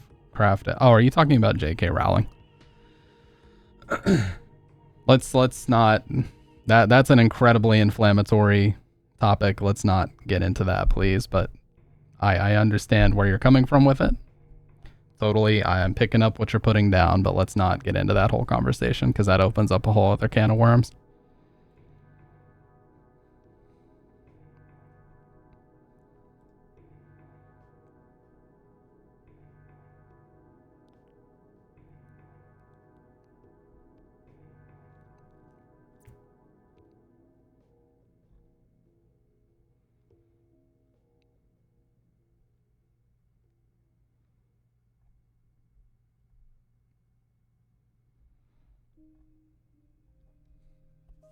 Wow, Konami is trending. Oh my god. Speaking of this, let me show you guys something. You guys know Pyrocynical? Oh, hey, Suikoden 1 and 2 are getting remasters. That's sick, dude. Suikoden 2 is one of the most overpriced used games like ever. That game's like $250+ for just the disc. RE2 GOG, well, I already have it installed. Yes, the Pyrocyn, I don't know if he's Aussie or if he's British or what, but he had a fucking clip where he was reacting to the Silent Hill 2 trailer, and he goes, "What have they done to my boy Benny?" He doesn't even know the fucking character's name, and he's pretending to be upset about it. I don't think he's Aussie. That would be news to me if he was. I always forget, dude. I gotta do this on Chrome. Now, admittedly, the person who posted this, calling him low IQ subhuman, is like way overreacting, but look at this dumb shit right here. Look at this. Let me move my camera. Watch this.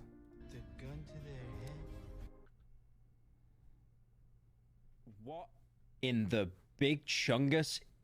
Is that Benny? Is that Benny? What have they done to my boy? He has to Google it. Is it Benny? What's his name again? What's his name again? If I just type in Silent Hill 2 fat guy. Eddie. I'm Benny. They... Look how normal he looked there. Just put the gun to their head. Dude, like...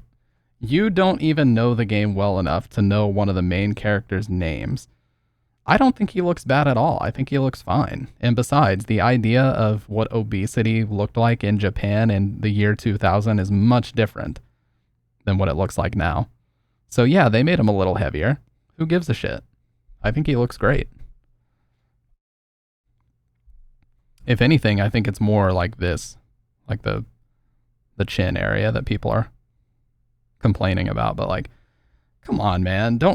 I don't know if this is fake for like engagement farming purposes or what, but like, if you don't even know the character's name, I don't think you have much room to be upset.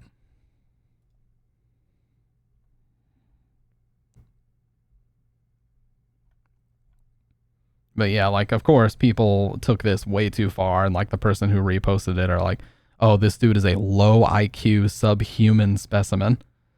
Okay, it's not that big of a deal, but it is a very stupid clip.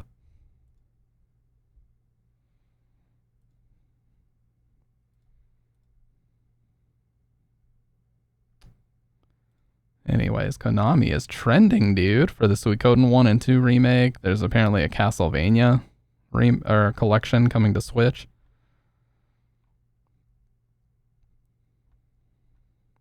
I like how almost all gaming announcements now, like most of the video reveals are just collections, remasters, and remakes. Like we're in the era now where they've like 80% given up on new IPs and new games altogether, new sequels. And we're all just remakes, collections, and remasters. That's all you get, motherfuckers, and you'll be happy. Capcom Fighting Collection 2 with Capcom vs. SNK. Marvel Fighting Collection with Marvel vs. Capcom 2, the game that everybody wanted. My god, dude, like, enough of the fucking remasters and collections and re-releases and remasters. Can we get some new goddamn video games? Holy shit. Silent Hill 2 Remake, Dead Rising Deluxe Remaster, Resident Evil 4 Remake.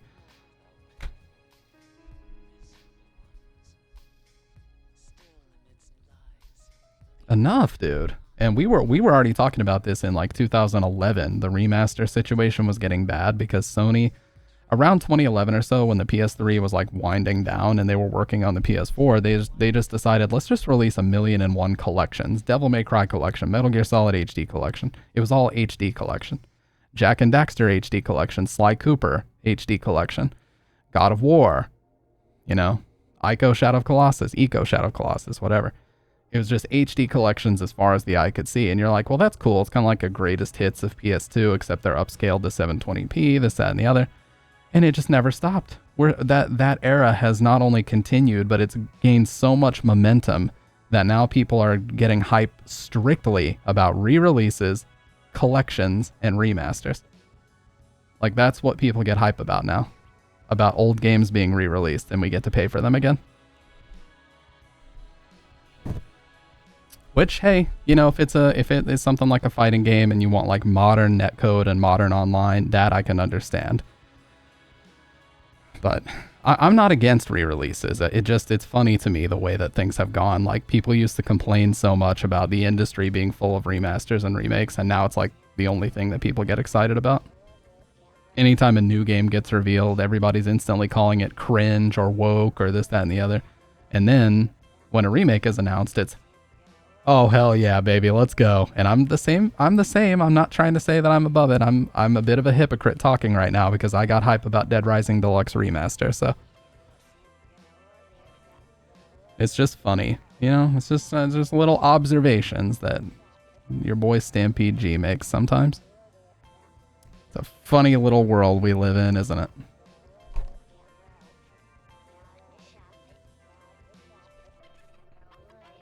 And hey, the only brand new game I bought last year was Resident Evil 4 Remake, so.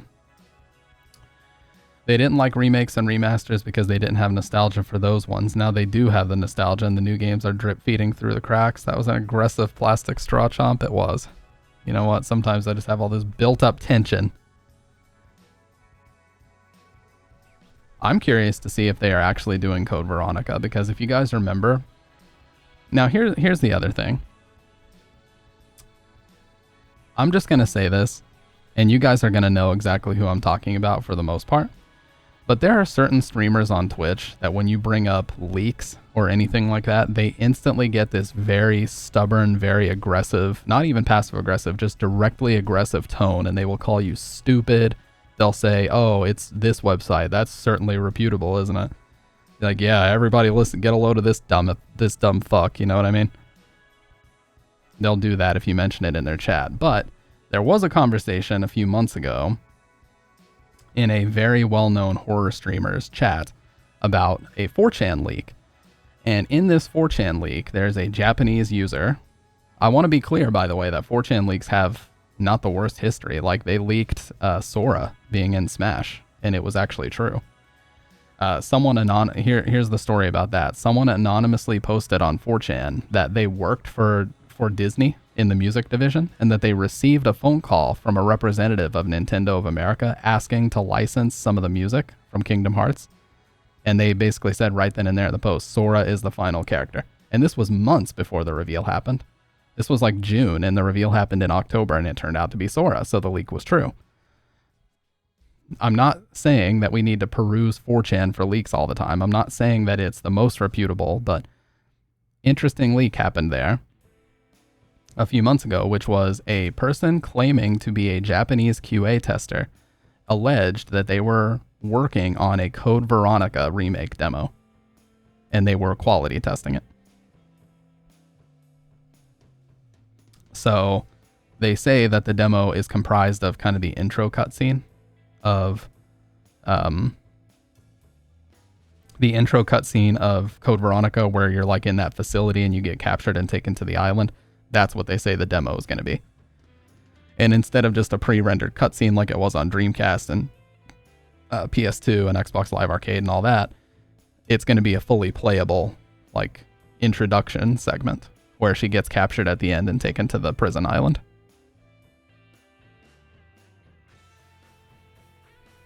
It's late August. What's 2024's game of the year? Dude, you're asking the wrong person. I didn't play Wukong. I didn't play Wukong. Don't intend to, because I don't like Souls-like games. I really don't. They're just not really for me. I'm sorry. And I promise I'm not just saying that. I know some people just say stuff to be like argumentative or to be like, to stand out and be different. I really don't like Souls-like games. They just annoy me. And then there's also, what's the other one? Final Fantasy VII Rebirth. I haven't played either of the remake games. I haven't played FF7 Remake or Rebirth. It's not really interested, you know? I'm not really interested in playing a big, long JRPG, because if I play any video games now, I have to stream them. That's just how I am. I cannot sit here and just play a video game in my own room in the fucking dark. I have to be streaming now. That's just kind of what gaming is for me. So if it's not something that I want to stream, I'm just not going to buy it. I'd rather spend that money on skateboard stuff or audio gear, you know. Or in this case, a fight stick. Speaking of which, I think I showed this last stream, but tomorrow the dude is actually going to be shipping this out, or he's going to have it finished to show me photos of it. But let me show you this. It's very cool. So I found a guy who makes Moss replicas. And if you don't know what Moss is a very old school arcade stick manufacturer. It was literally just a guy in his garage. And they basically replicated the American arcade cabinet controls to a very, very good degree, and that's why they were so popular. What the fuck? The wrong photo. I'm not going to get into a big long tangent about this, but IGN says CVX and Zero remakes are in development right now. IDK Google told me. Yeah, so see, all those people that were shit-talking me for saying that a CVX one is in the works because of the 4chan leak. I wasn't saying, like, it's a guaranteed, definitive, slam dunk, this rumor is confirmed. But people were just shooting it down and being, like, super aggressive about it. It's like, dude, it's just a talking point. It's not that fucking serious, okay? Anyways, there's a guy who makes reproduction Moss fight sticks. And this is a stick that he recently was commissioned to make for somebody. and I asked him if he could make me one with dark artwork. So he did this. He mocked this up, and he's going to make the background even darker, and that's going to be my stick. All black parts everywhere with dark background. And the whole case is going to be black too. Like all this is going to be black. The molding is black, and the underside of it's also going to be black. So that'll be my new stick. American style bat top arcade joystick with Japanese buttons. So I cannot fucking wait for that to come in. I'm going to use the shit out of that thing. But the stick that he is doing a repro of is actually this one.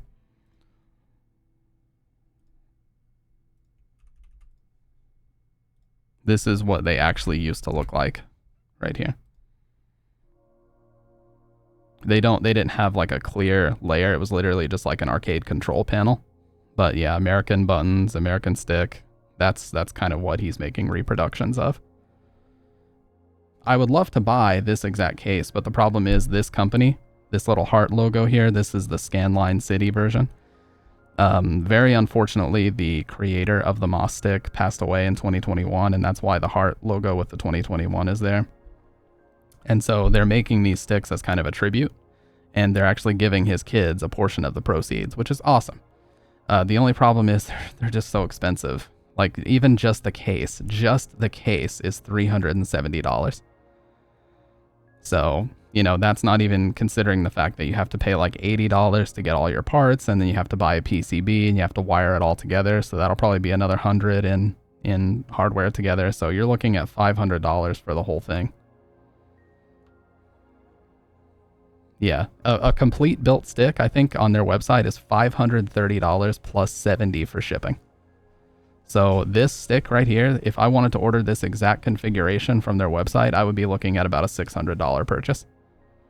It's just insane. As much, like I said, as much as I would love to support this effort, because the proceeds do go to his kids and everything, it's like, man, that is so expensive. I cannot justify that when there's someone who can make me a replica for $270 plus shipping, you know? The guy that I'm talking to about making this replica, he already told me that he's going to do $270 plus shipping. Why are there 3 different years? So these are the zodiac sign, the Chinese zodiac signs for his kids. One for 1990 and one for 2000. That's why the reproduction artwork has those as well.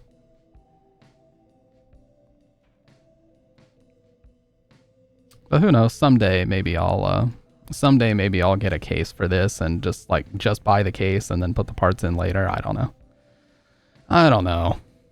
We'll see. I'd love to, but it's just so expensive, you guys. Because I've never owned a fully American setup. Like I've always had Japanese fight sticks with the ball top and everything. I've never had one with the bat top here. This is the shit in America you used to see at like Pizza Huts and stuff on Mortal Kombat machines. I've just never owned one, so I would love to, but can't justify the Scanline City one. Here's another really great looking one that somebody commissioned. It's all black with all red parts. Look at this. You can also get a better look at sort of the texture of it. And they have this, just like you would see on a cabinet. You know, they have this textured molding on the side, which is really cool. I mean, I love the way these sticks look, man. I love the shit out of them, but just so expensive. This is the luxury shit right here, because an expensive arcade stick is going to run you about $200. So when you start talking about a $500 or $600 arcade stick, you're like, dude, it better be some shit that'll last me like 2 decades. I better get arthritis before this thing goes out.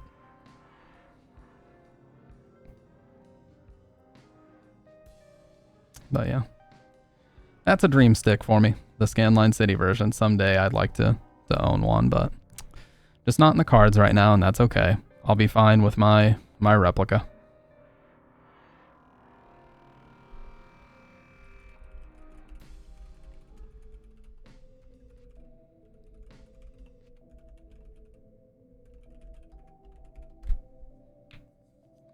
I mean, hey, you can swap buttons on the nice ones, true. And the guy who's actually making me the reproduction, he actually said that he sells plexis, which are those clear covers that go on the top.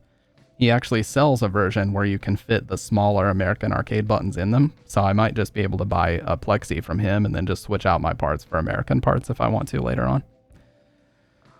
But whatever. The point being is it's a very expensive hobby to get into. What is it with me and expensive hobbies, dude? I need to fucking chill out with because the audio hobby is expensive and streaming is expensive and buying all these PC games. And I mean, I was getting into shoes for a while.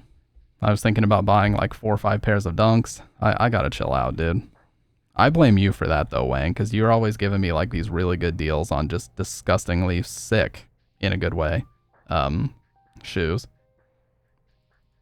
I sold my Obsidian too. It didn't work for me. Well, this is what I'm using right now, which is a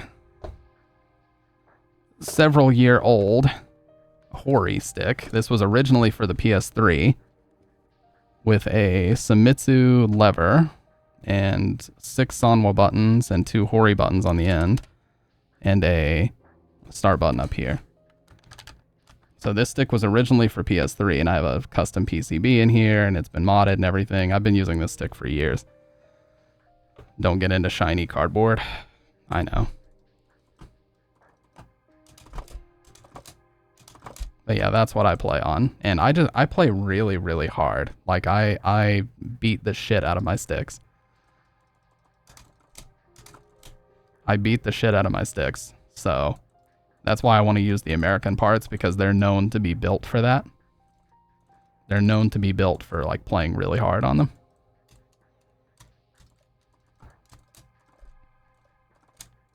Sticks are what FGC's kind of car mods, yeah.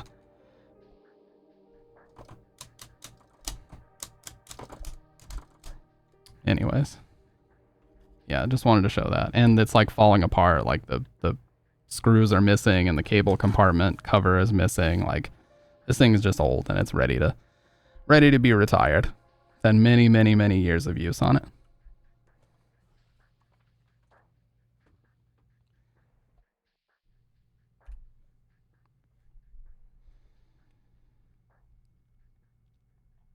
I would like to do like a Street Fighter Saturday type thing, where if it's like a bonus stream that week, then we just play Third Strike for like hours and hours. I would be down to do that for sure. But, you know, kind of tough. As it is, because, you know, fighting games don't really fit into my content, and it's not really something I want to stream frequently because I do get very angry when I play fighting games. Not always. I've gotten better about it recently, but in the past, anybody that's been here for a while, you know.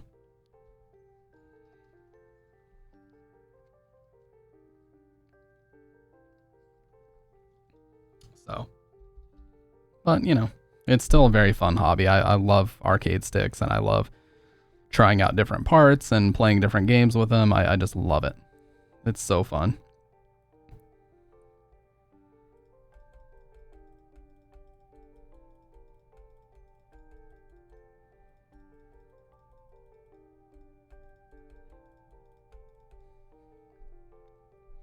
More like an arcade Saturday. Yeah, like playing not just fighting games, but also like shmups, shoot 'em ups, or like bullet hell games on an arcade stick is just so fun to me, because it takes me back to being a kid and actually going to an arcade cabinet and playing on it. And it just, there's something about games at home that just cannot replicate that feeling of like hearing all the other cabinets and their demo modes in the background, and like you got the fans blowing on you. I love that stuff, man. I used to love the rail shooter games too, like Time Crisis. We had a bowling alley near where I lived that had a Time Crisis 2 cabinet. Still my favorite cabinet to this day. Like, a dream of mine would be to own one of those cabinets in my own apartment and be able to play it whenever I want, because the pistol controller had actual kick. Like, it had a kick mechanism inside of it, where when you pulled the trigger, you actually felt like a mechanism inside of it went off, you know? And it would give you like that kickback effect. And then you would press a pedal to take cover and reload. It was so fucking cool, man. I would sit there and play it for hours. If they would have let me, I would have stayed in that place for 24 hours straight and played that shit.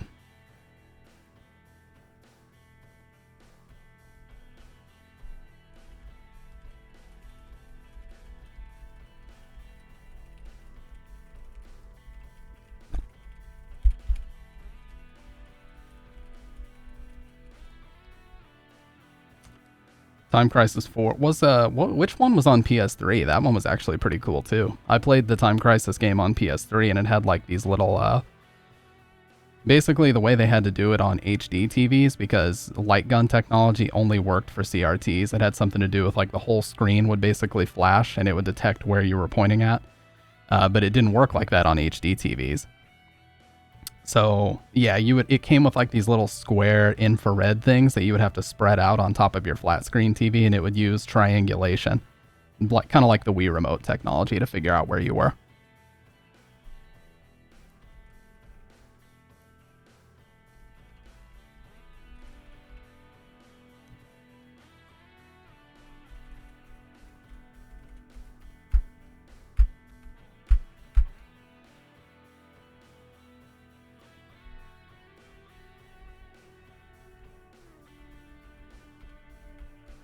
3 is on the PS2, which is bollocks the hardest of all games. Yeah, I remember, I think I had the first one on PS1 as well, because we had the gray Namco gun, the GunCon. Man, those things were so cool. But again, it's just, there's something about, and I've talked about this before, and every person who owns an arcade, what's up, Adapie? Every person who owns an arcade nowadays knows exactly what I'm talking about, because they're so few and far between, that playing these games in the actual arcade environment is so different. Like, and Japan knows this for sure. Japan still has a strong arcade culture to this day, which is really cool. They have a really cool setup for arcades still. Like, there's a big culture, a bunch of friends will meet up and they'll all go to the arcade. Like, it's still something cool to do there. Whereas in America, it's mostly like, you know, for preservation purposes, or people go to an arcade to see like old games being maintained. It's almost like a museum of sorts, you know? It's not like active communities still exist. If they do, they're very few and far between. But there's nothing like just the feeling of going into, because they always keep the arcades really nice and dark. So like all the lights, you know, there's all this visual stimulation going on. The cabinets have all these flashing lights and these cool demo modes going on where you can see the game being played and you have to like insert the coin. Like, there's just something about being in that environment that cannot be replicated at home unless you have a bunch of arcade cabinets yourself. My dad knew that, and my dad owned a lot of arcade cabinets growing up, but unfortunately he had to sell a lot of them off because we didn't have the space. But he owned a Tron. He owned one called Gorf, which had like a flight stick joystick. He owned Dig Dug and a few other arcade cabinets. Yeah, there's one in America called Galloping Ghost that's like outside of the Chicago area, and they have like literally hundreds and hundreds, if not thousands of arcade cabinets. I don't know how expensive that thing must be to maintain. It's got to be crazy. Yes, and pinball is so fucking fun. Like, pinball I feel like is a lost art. Like, nobody understands how fun pinball is. Playing a physical pinball machine is so fucking fun. My favorite was always one called Black Hole. Space-themed one. And then there was also one called Revenge from Mars. My dad still has Revenge from Mars.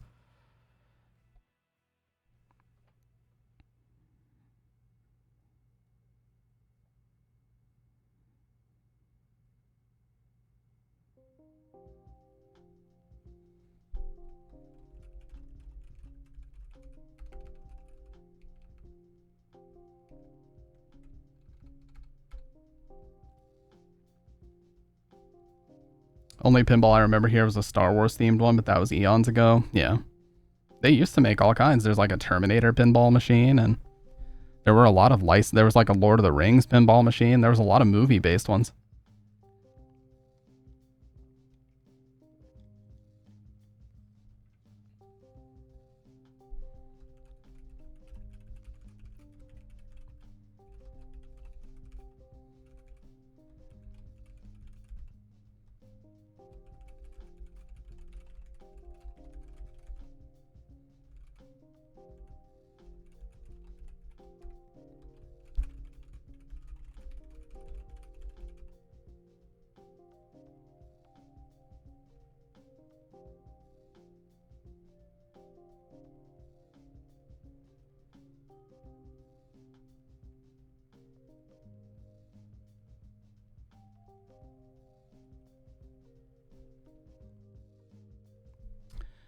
holy grail I saw lately was a pump machine. What is that? But for $1 a play, no way. Yeah, there's also like arm wrestling machines and that one that everybody knows about where you punch the punching bag and it like gives you a rating from 1 to like 9.99 about your strength meter. Like just fun stuff like that. You know, fighting games are just one aspect. Like the dancing games, you got like Dance Dance Revolution and Pump It Up, and yeah, Dance Dance Revolution and Pump It Up, you would see like all the big community of people that would meet up on a Friday night to go to the arcade and take turns playing like that. I miss those days, man. I really do. I was honestly too young to experience that for the most part, but I remembered seeing like the older kids meeting up at the DDR machine and like all playing against each other and just seeming like they were having the greatest time in the world, you know? All of them had their coffees. Like they got done with school on a Friday and they all got their coffees and they all went to the arcade together to play DDR. It's just gone. You know, that sort of culture in America is gone. So it's just a sad thing, you know.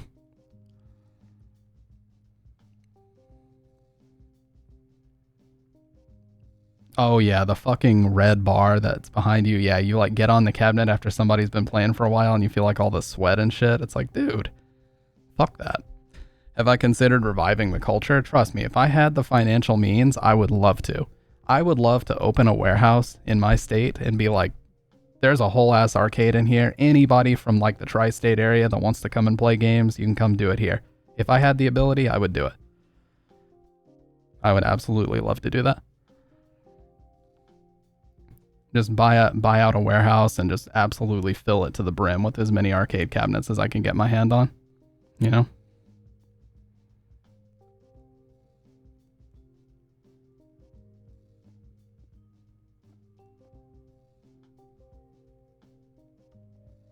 As a full-blown arcade business, I think it wouldn't flourish. No, it wouldn't, for sure. If it was something where I was charging people to play the cabinets and I was like getting coins out of the coin slots and everything, hell no.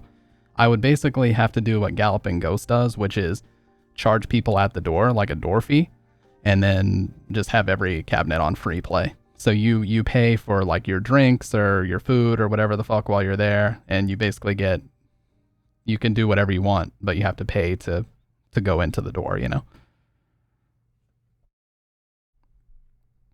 They opened a really big 2-story arcade in an old Sears by me with model and classic games. Yeah, like a retro cafe type situation.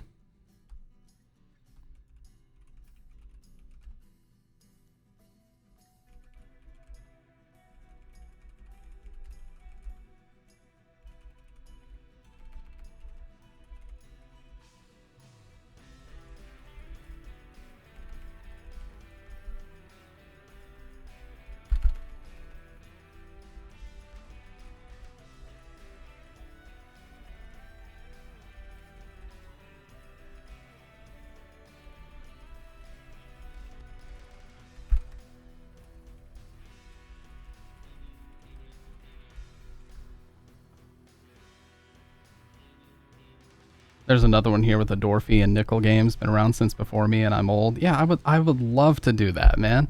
But you have to have the players. If you want it to be like a fighting game centric thing, if you want to like invite people out, if you want to have like I know this sounds absurd, but like one of my dreams would be on the weekends to run a tournament series out of an arcade where we can have strong players from like all over the place, you know? I think that would be so fucking cool.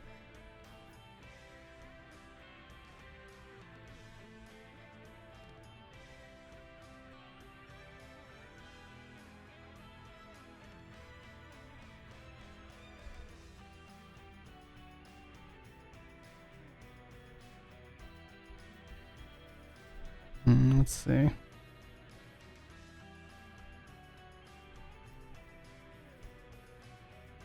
Most arcades near me use digital tap play and transactions, still like 50 cents or $1.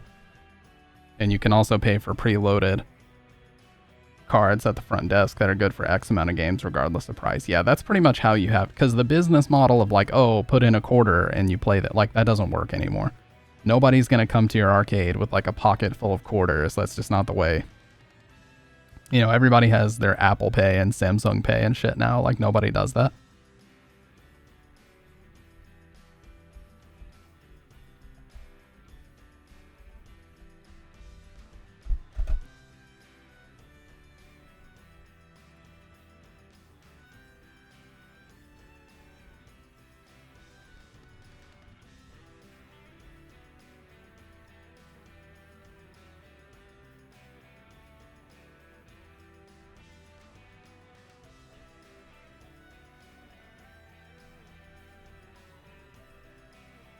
Unfortunately, no kid would steal their mom's credit card for arcade tokens. V-Bucks. Yeah, they tried to steal my credit card for V-Bucks and it didn't work, but yep. They would absolutely do that shit.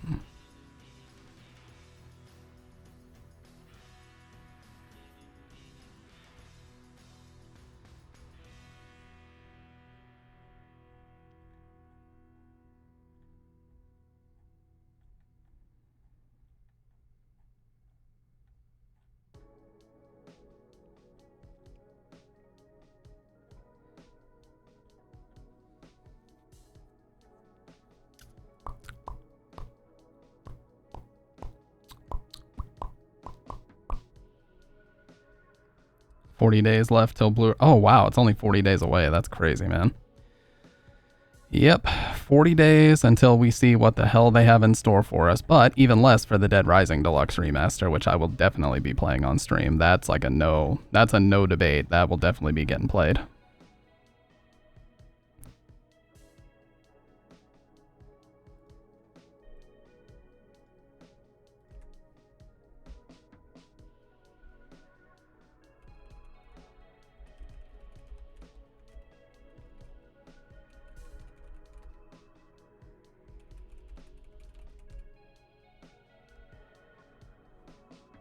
Did y'all ever have those indoor play centers for kids?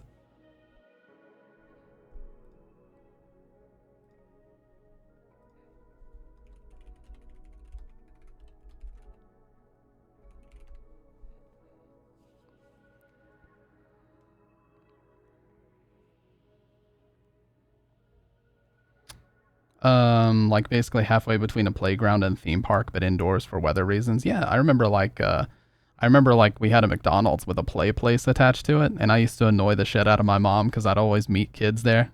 I was like 7 at the time. I would always meet kids there, and we would like come up with all these stupid imaginary games that like, you know, just stupid stuff. And she would always get so annoyed because she's like, "Can we just fucking leave already?" You know? The hell was that? I just heard XXX Temptation playing. Macca's Playground, but 10x the size. Yeah. Yeah. I don't remember anything like that, but I do remember the McDonald's one for sure.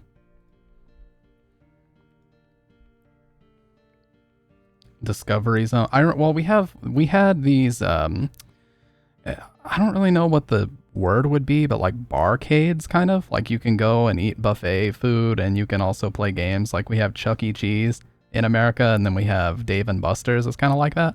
You can like play skee ball and there's arcade cabinets, kind of, you know, it's like air hockey, stuff like that. And then you can get really shitty, greasy fried food. Like Dave and Buster's is like that, and then Chuck E. Cheese, and there's a few other like franchise things like that in America that I remember. And you could host like birthday parties there and stuff, and I remember having a couple at one of those when I was a kid. Bumper cars and things like that. We still have one McDonald's with an indoor play area, Chuck E. Cheese, yeah. I just feel like kids aren't really interested in that stuff for the most part nowadays, though. Like, kids nowadays just want to sit at home on Fortnite. Like, I'm not even kidding. Like, when I see, like, kids at nowadays, they literally sit at home with their broccoli-ass haircuts. I'm not judging. I'm just making an observation. It does look like a broccoli floret on their head. And they live stream to Twitch while playing Fortnite. That's just what they do.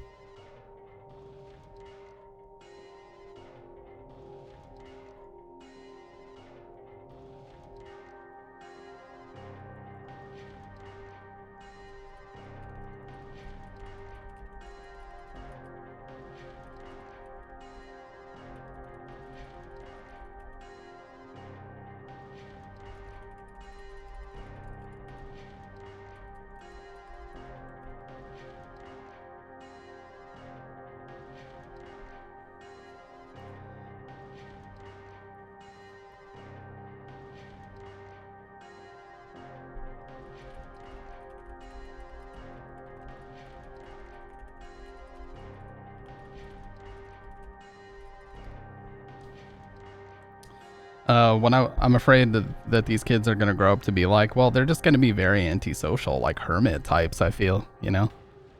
I that's why I say, like, guys, yes, I'm about to be 30, but I don't have any regret. I don't wish that I was younger. I don't wish that I was older. I'm perfectly happy to be the age that I am because I lived at a time where going out and hanging out with friends was fun. And we used to do it all the time.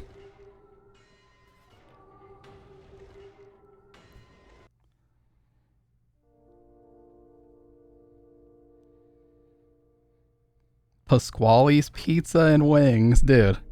There's so many places like that in America where you can just get the greasiest fucking fried food imaginable and play games at the same time. It's like, man, we got our priorities all wrong here, but we already know this. It's not a surprise.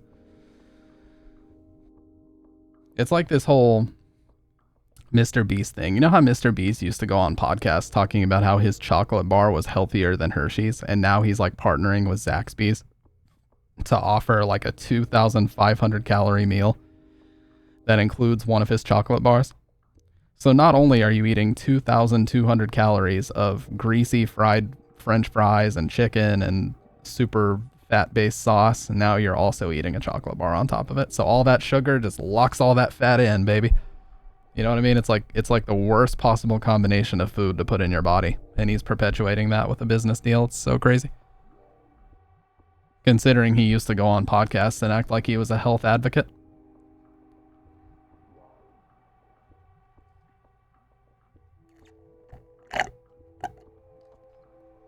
Or remember Pokemon's cookies? Apparently people say they actually taste pretty good. But, you know, she was going on about, oh, it's a health product and it's for vitamin supplements and, you know, it's got vitamin D because gamers are inside a lot. Dude, it has like 40 grams of sugar. The vitamin D supplement that you receive in that is completely negated by the insulin that you would need to take after eating that.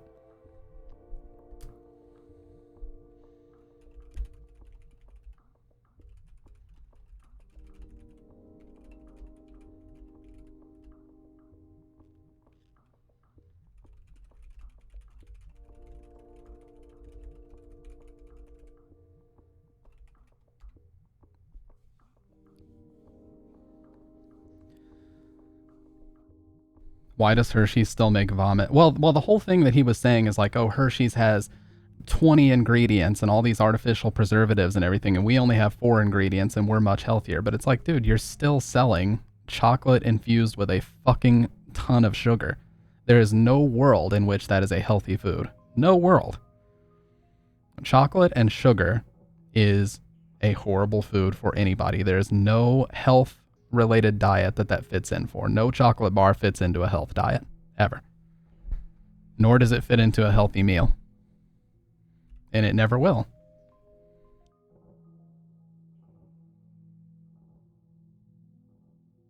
Oh shit, you guys. I just got an update on my art. He just sent me a new render of my art. Look at this. It's so sick.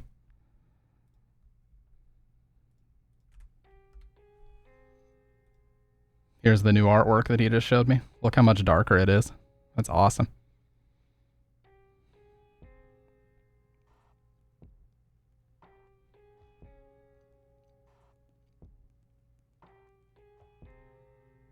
Dude, that is beautiful. I love the made in Mexico as well.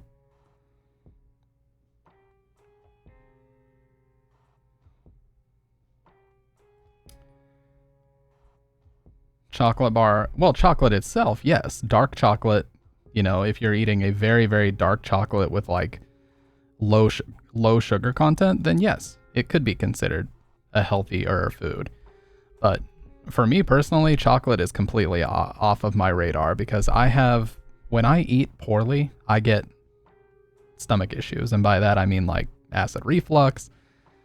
Acid reflux is one that I really suffer with if I eat the wrong foods. If I eat tomatoes, anything that's very acidic, anything like chocolate, it just exacerbates. It like gives me horrific heartburn, like chest clutching heartburn.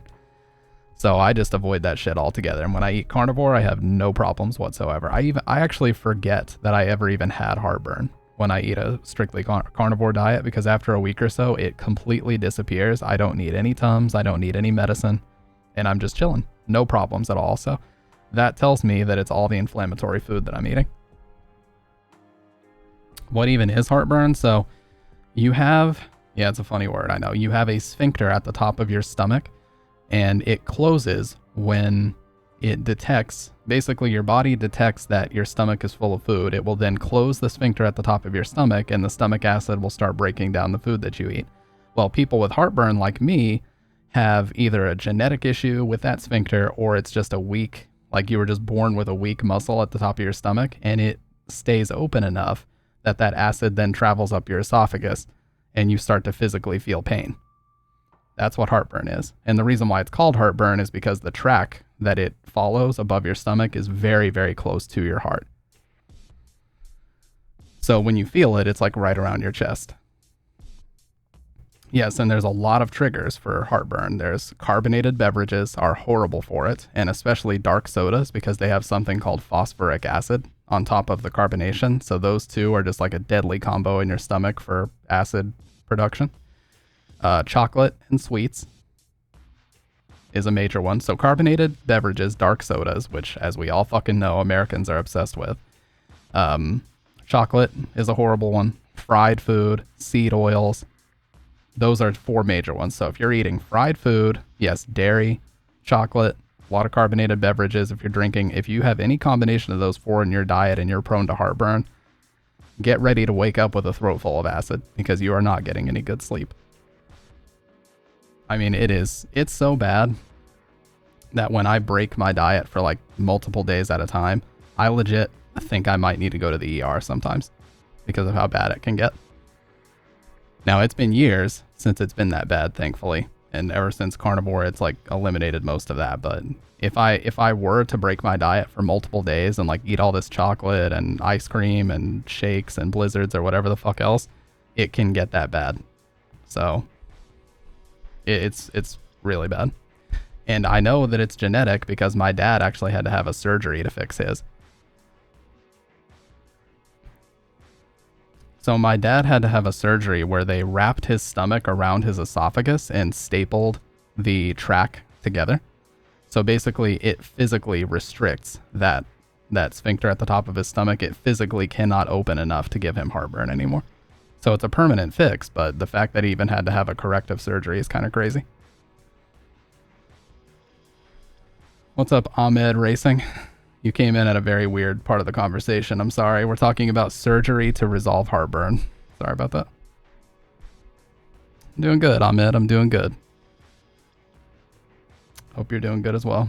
Yeah, it's it's a weird conversation. I'm sorry, but yeah. But you know what's weird? It's actually kind of counterintuitive because if you eat acidic foods, like if you, yeah, there's like a heartburn surgery. Like there's a surgery you can get at America. I mean, I'm sure it's available like in a bunch of places, but you can get that done to resolve like major heartburn issues. But what's kind of weird about it is you can take apple cider vinegar and it will actually make your stomach so acidic that it will close that sphincter on its own and you actually won't have heartburn issues. So it seems counterintuitive to like ingest something acidic, but certain things will help. Lemon juice, I think, is another one people say helps. That's what Wang/Jordan said helped him, so. You're doing shitty. Well, I'm sorry to hear that.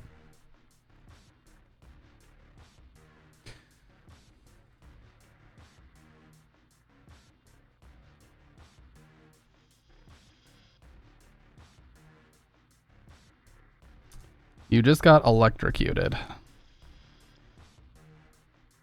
And you feel shitty. 220 volts. True and real, by the way. 100% authentic and real, by the way. Is Wang? Yes, he is. Justin Wang is his name. I'm not talking about that though. I'm talking about the person in my chat, Wang in my zipper. But Justin Wang is the guy that makes the Tales from the Internet videos, yeah? Yes, that guy. This one right here.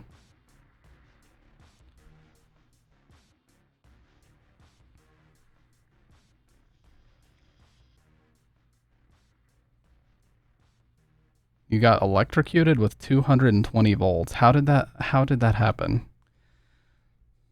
I feel like I'm being test the water trolled right now, and you're about to drop a gamer word or something.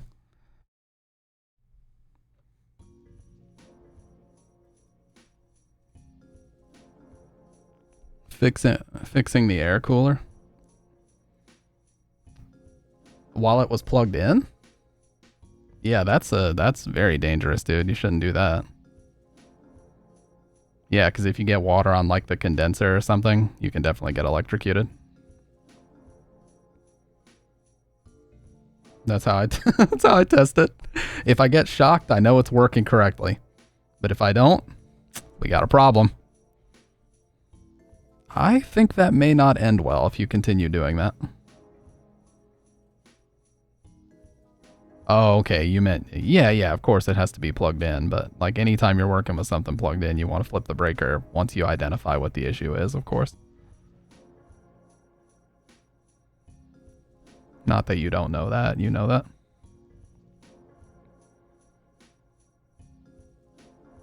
How did you... Oh, sorry about that. That was Nightbot. It caught that it said that you were posting a link because you put like.got. Sorry about that. What would my personal Silent Hill look like? Every food except steak. Yes, my personal Silent Hill would be if I was starving and the only food available was chocolate and tomatoes. That would be my personal Silent Hill. I was just feeling the world's most desperate hunger and the only thing I could eat was things that exacerbate heartburn. That'd be my own personal Silent Hill. No cap. Yeah, literally the things that exacerbate heartburn the worst. No, I love tomatoes. I love tomato sauce and pasta and stuff, but it just fucks with my heartburn so badly. And pizza sauce does the same thing. I can't be eating all that, dude. If I eat that stuff, I literally have to take acid reducing pills before I eat it. Otherwise, I'll end up suffering later that night. I have to like prime my stomach to accept it, you know what I mean? Fucking chocolate and tomato. Imagine eating those two together. That'd be the world's worst combination. Just a straight up raw tomato right out of the fucking bag. My question, Ahmed, how did you find this stream, dude? Because we're like so far down the just chatting category. I'm always curious when people pop up. I'm like, how in the world did you find this degenerate ass stream? How did you end up on this corner of the internet? If you haven't done a fruit tier list yet, you should. It was hella fun with some friends recently. You just saw me and you decided to click on this degenerate ass face.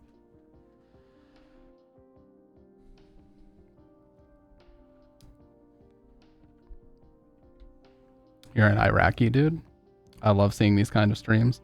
Yeah, I'm always interested. Like, we have people from all over the world, literally all over the world watching this stream, and I'm always interested by that. Like, we have some people from Australia, some people from... You live in Baghdad? Yeah, I know everybody got here somehow, but it's always interesting to me to hear of, like, someone from a place that's very far away from the south where I live, southern United States. I actually love that. I think it's really cool.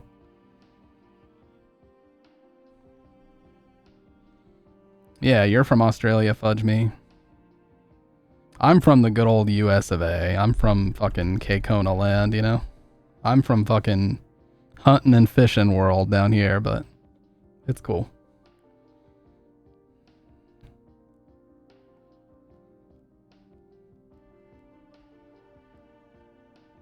Want to live in the US or Canada?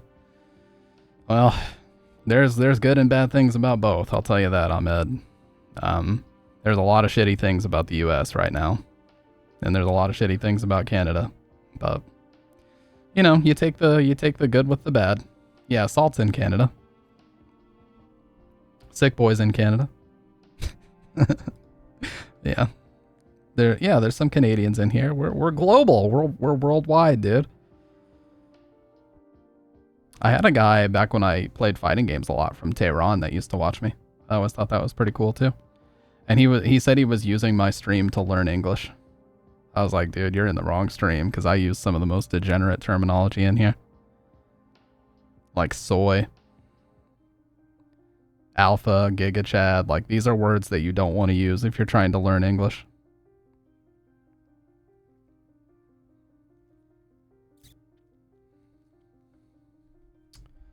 The doc words, yes, the words that he yoinked from me and is now using in his stream all the time. You hate to see these kinds of things happen. I mean, if I ever said the word skibbity, I would give you guys full permission to report my stream. Yes, if I ever unironically said the term chatterbabies, I would want you guys, or Rizzler, or Gyat. I would love for you guys to report me. PUBG. I got no friends because most of the people over here got some interest that I don't even like. PUBG or football. Yeah, well, I can relate to you there, dude. I don't fucking like either. Can we get a Riz check? What does that even mean? What does a Riz check consist of, dude? You want me to just start dancing? Oh, yeah. I know Riz means charisma, but how would you check whether or not I have charisma that meets your standard?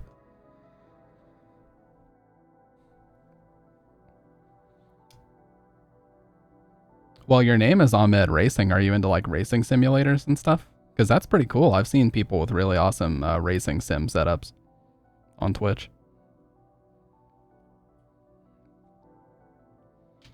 Needs to mew at some point. Just flirt with the camera for a few minutes. Can you looks max? Oh my god. Ooh, this is getting out of hand.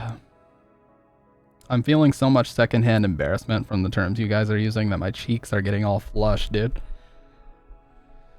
Good lord.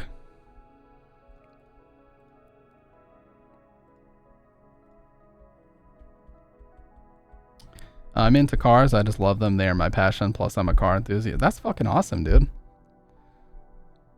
Are you into like... Are you one of those people that like plays it really low key, but you actually own like a bunch of supercars or something?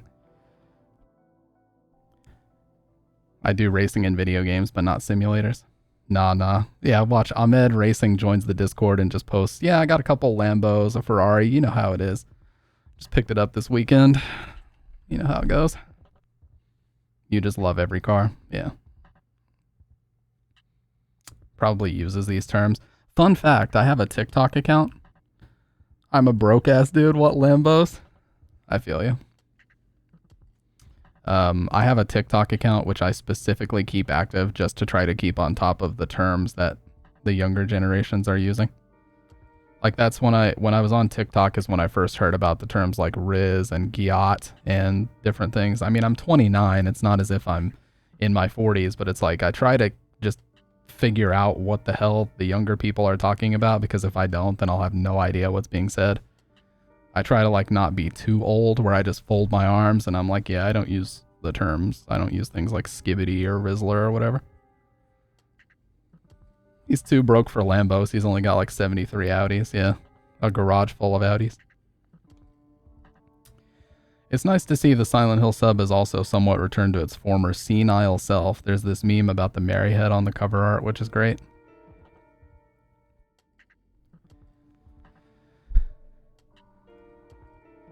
Yeah, the Silent Hill subreddit is good lord, it is eternally just so much degeneracy, dude. When you see the term Gyat in front of Stamp, I was literally on stream a few weeks ago asking someone to please explain to me what the hell a Gyat is, because I was so confused about what the hell it was supposed to be. And the way that it was explained to me is it's basically a big ass. Like if some woman has a big ass, you call it a gyat because it's like saying, gyat, damn.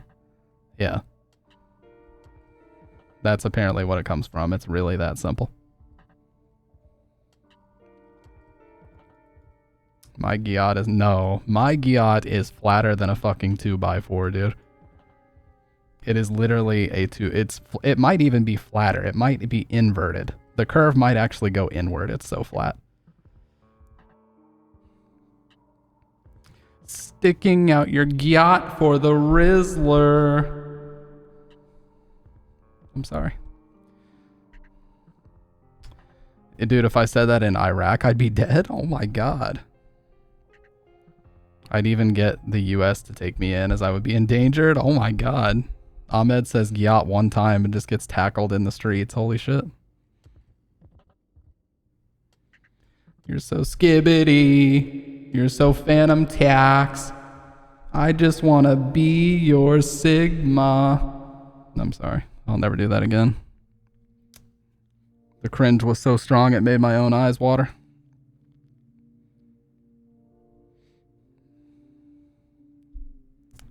We have, I think society ended somewhere around this. This stream occurring. Society ended somewhere around here. Oh God.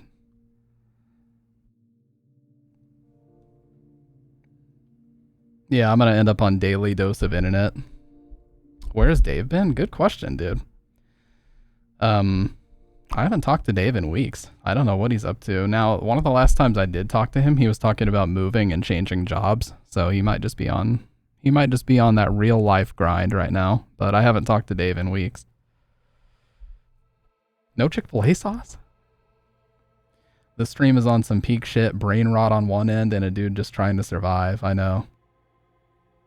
Like, on one end you have me being a complete fucking degenerate, and on the other end you have Ahmed saying that he's going to get tackled by people and shocking himself with the AC.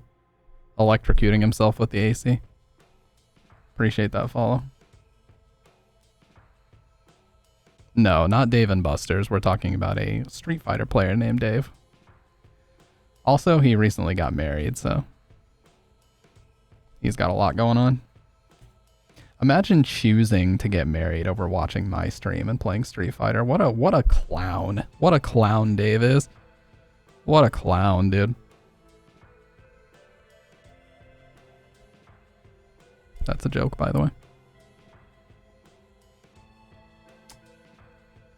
Yeah, one of my longtime viewers recently got married, so I'm just clowning on him, you know how we do.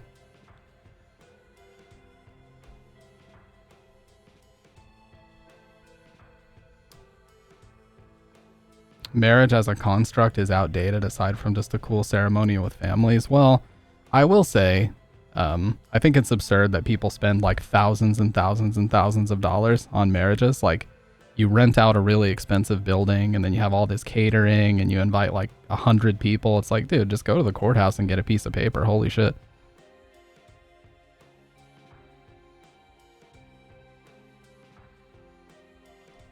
I get that, you know, you want it to be a very memorable day and stuff. And maybe it's just me as a guy, my mentality, but that's just what I think. Fudge me, Automod just held your message for putting gay ass. Alright, I can allow gay ass. Chick-fil-A, when my gay ass walks into the building, they can say as many Hail Marys as they want, but it... Oh my god.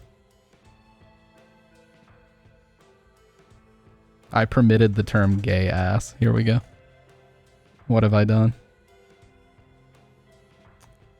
Imagine Yuto going to the Olympics and not watching Stamp. For real, why did he not choose to watch me? The girls over here are like cars to be sold. Oh my god. That's a hot take right there, buddy. I just looked at a venue that had a $17,000 minimum food bill. I don't even like... Yeah, it's like, dude, who the fuck can afford this stuff? Unless your dad is like... Your mom or your dad are like business owners and they have like this fucking empire. How the fuck can people even afford that?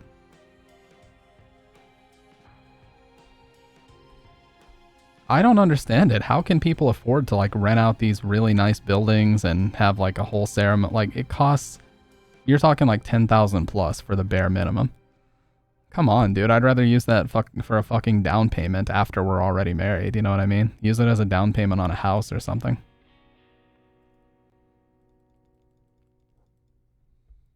Just shoot me now. Oh my god. I'm not going to be as dramatic as all that, but it's like, damn, dude. You have to be rich, pretty much. Like, I don't have that type of money, that's for sure. And you have to be a doctor. Yeah. That's why I put off marriage to buy a house. Well, you wouldn't even have to put it off. Just like go to the courthouse and get a piece of paper. And then there you go. You're married in the government's eyes. You know?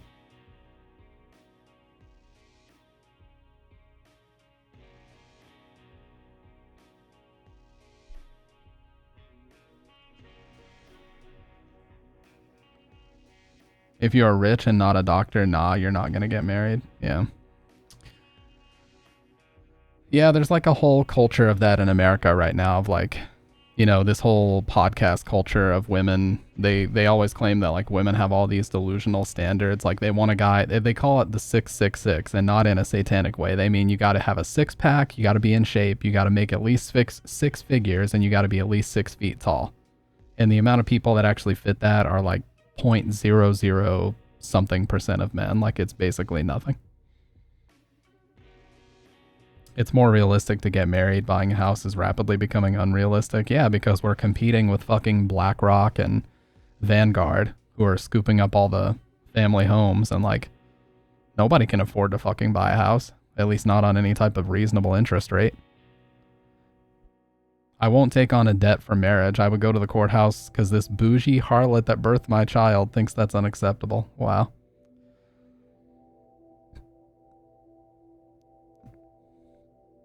Are you guys like still actually together or not so much? I mean, I don't want to pry. If you don't want to answer that question, that's fine, but I just don't know.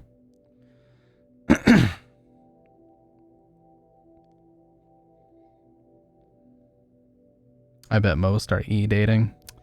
Yeah, I'm not a fan of online dating, but who knows? Like some people swear that it actually works. And is there any benefit to getting married? The only ones I'm aware of is you can give your partner all of your property / funds, etc. if you die, meaning no one else is begging for scraps, and you can get a green card in the States if your partner's American and you aren't. That is one. The green card situation is certainly a benefit, but if you're talking about just everyday benefits, I mean, you can file joint tax returns in the US. Outside of that, I can't think of many. I mean, obviously, if you're speaking from like an emotional standpoint where you're in love with somebody, then sure, you know, you're married to this person and you want to live with them and you want to share all your assets and everything. But if you're talking like a legal benefit,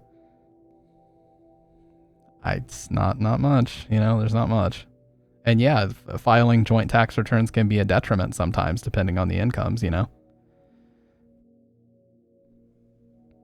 Yeah, it's like purely, if you're talking purely legality, not much. It's more of a societal thing, I guess. Like, the sad part is some people, and I'm not making any claims about anybody in here, but some people would rather use marriage as like a fun social media post, and they care more about how they look to other people than they do, you know, the actual marriage aspect of it. They just want to look like they had this incredible wedding ceremony on Facebook or Instagram or whatever. And that's more important to them than actually getting married. That's her. You nailed it. Oh God, I'm sorry. If your significant other ever sees this, she's going to want to punch my ass through the screen. But I swear, some people care more about that than the actual act of getting married. It's very bizarre.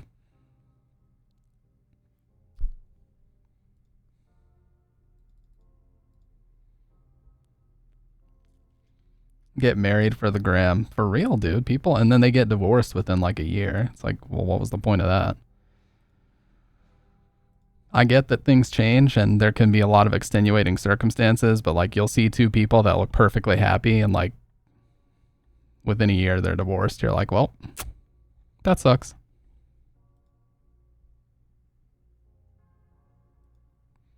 I just don't get that at all, and not with just with marriage, with anything. Why do people care so much about how others perceive them? Because it's the culture that social media has garnered. It's a culture where it's all about it's like people spend more time now fabricating that they have a great life on social media than actually enjoying life. They spend more time fabricating posts and borrowing money to go on trips they can't afford just to look like they're living it up on social media and going to Europe and going all these different interesting places, when really they took out a loan and they're going to be fucked financially for the next like 15, 20 years. We all know those types of people, and like they're like unemployed and they somehow can just keep going on all these trips. Well, they're getting these massive personal loans. That's how they're doing it. It's not a secret. Like there's people I went to school with that are doing that all the time. Like, oh, I just got bored and I just decided to go to Italy this weekend. It's like, okay, sure. Nice little humble brag there.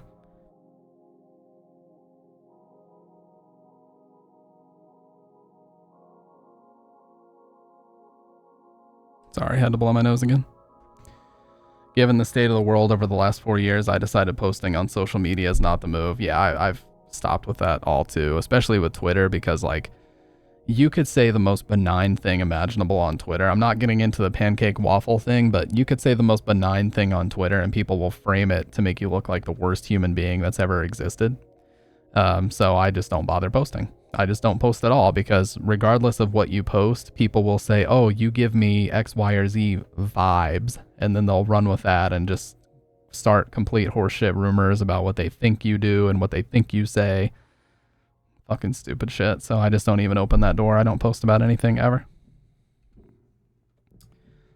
I saw blue and black from the beginning. I was very confused about people saying white and gold. If I'm going on vacation, I tell nobody. Twitch chat can know you don't know where I live.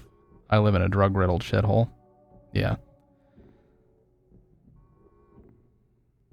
I know a guy from my old school who's doing the content creation thing now, and there's a few things which cringe me out as much as seeing... Oh, yeah, yeah. Oh, God.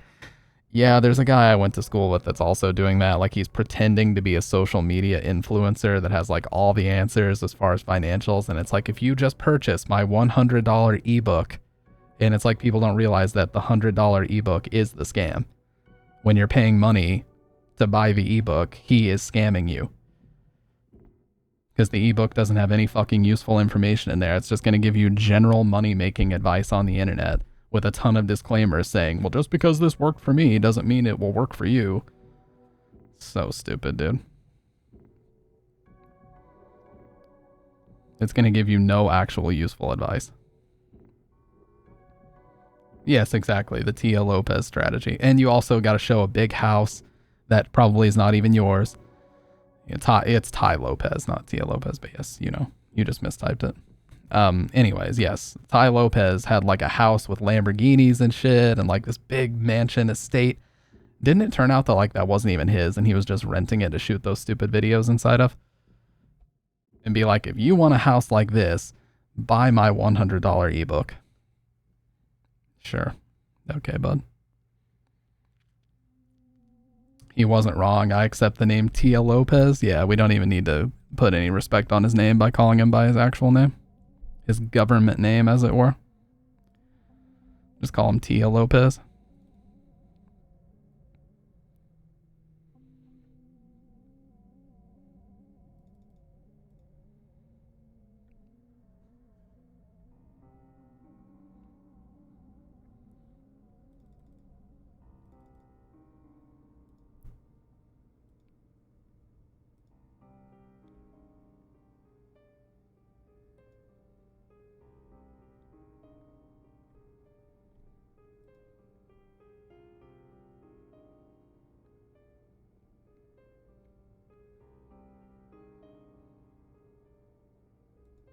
When do you think we're going to see your influencer arc where you post stories on Instagram all day to keep us updated? Well, what I will say is I was told and given really solid advice to start posting on TikTok again, which I will start doing. I'll start taking some of my really stupid clips and throwing them on TikTok because, look, there's a lot of eyes on that platform and some of my stupid videos from like ages ago have gotten thousands of views.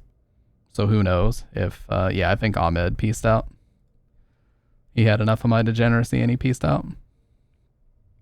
But hey, at least he wasn't a troll. He seemed like a generally nice guy. Anyways, yeah, I will be posting that on TikTok. And, yeah, it's just, you know, you never know. Maybe a clip could blow up and then there you'll be. You never know with TikTok. It really could. It could be the stupidest, just gaming related clip and it absolutely blows up. I've seen some of like smaller streamers where it just hits the algorithm just the right way and ends up getting millions of views and like kickstarts a career for them. So not that I'm saying I'm interested in all that, but I'm just, you know, and there's a lot of eyes on that platform and I'm just going to upload stuff there because it's a smart thing to do. So, but as far as like Instagram and shit, I don't know. I don't think the only thing I would post there is probably skate related stuff. That'd be the only thing.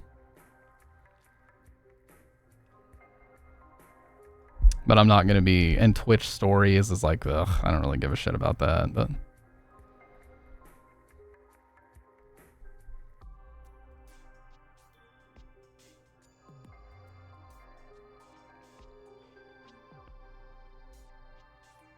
Won't be the same after fame. This man will forget all about us for the views. He'll start doing mewing streams and looks maxing streams and God only knows what else.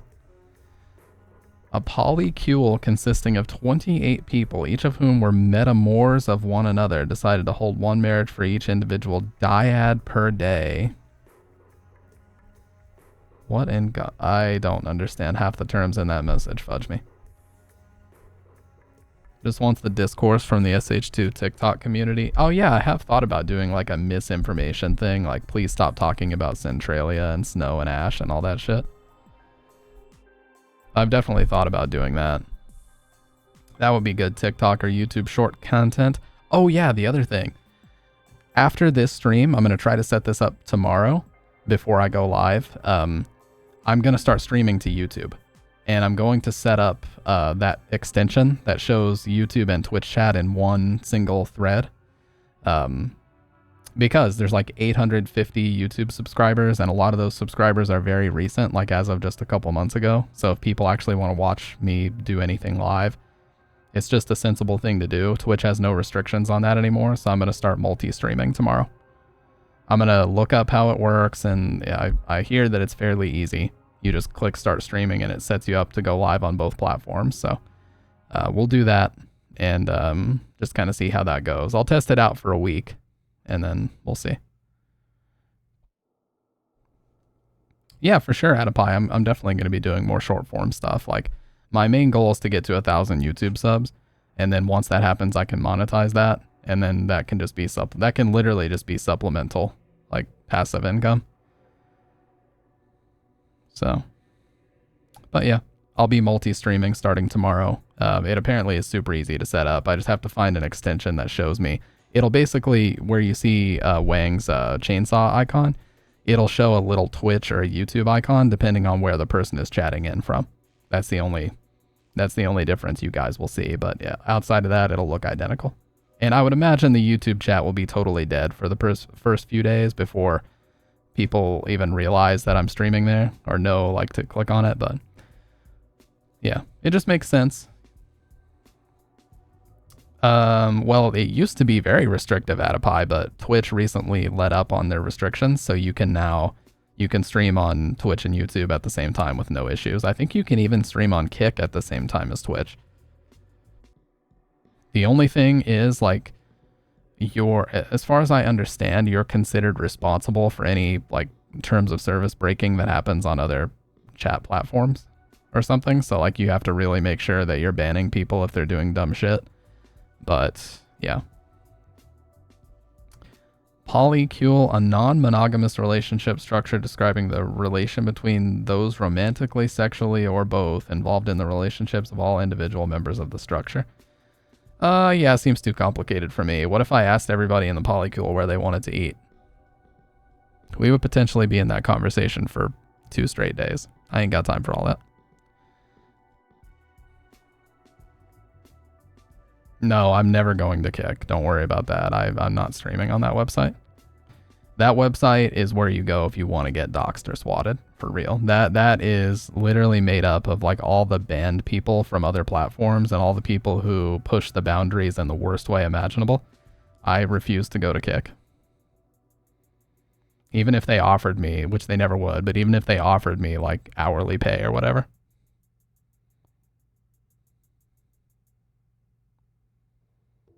Stamp of approval with Aiden Ross. Yeah, no. If you know David Jaffe, creator of God of War, he streams through OBS on TikTok, Twitter, Twitch, and YouTube simultaneously. Seems like a good strat, yeah. I just pissed myself. That was the first thought you had about it, but it's so fucking true. What do you mean? That Kick is made up of all the like banned degenerates from other streaming platforms? Because it's absolutely true. Look at all the shit that comes out about that website, man. That is a terrible place to go. You go there and you actually will get doxxed and swatted and everything. Oh, where to eat in a polycule. Yeah, it's true. If I asked everybody in the polycule where they wanted to eat, we would be having that conversation for 2 straight days and nothing would get eaten. So that's why it's too complex for me, dude. I have enough trouble just asking Bridget where she wants to eat sometimes. Did you see the Kick streamers that got arrested in Vegas a couple months ago? No. You'll be on kick as soon as the SH2 community sees another critical video from you. Yeah, they're gonna bully me off of YouTube, dude. Yeah, they didn't successfully bully me off YouTube last time. It ain't gonna happen. Me invading the poly house, asserting myself as dish pig, and avoiding questions about whom I am involved with. Yeah, they ask you, like, who in the polycule are you involved? Don't worry about it. Mind your own business. How about that? And you're just in there, like, doing laundry and shit. Like, you just have made yourself at home and you won't explain anything to anybody. Yeah, I saw that clip of, like, them beating up on a predator or whatever, which it's like, you know, the predator's well-being I don't care so much about, but it's the fact that you have to conduct these things in close proximity with law enforcement to avoid losing the potential to convict these people. If you fucking assault the person when they show up, you lose your legal standing and you now open yourself up to litigation from their defense team. Like, you need to work closely with law enforcement to make sure that everything is conducted correctly. That way you can actually prosecute these guys. If you just start wailing on them as soon as they show up, the potential to do that is gone because you've now opened yourself up to potential charges, you know? There's a reason why To Catch a Predator worked to secure convictions, and it wasn't by beating the shit out of predators as soon as they showed up.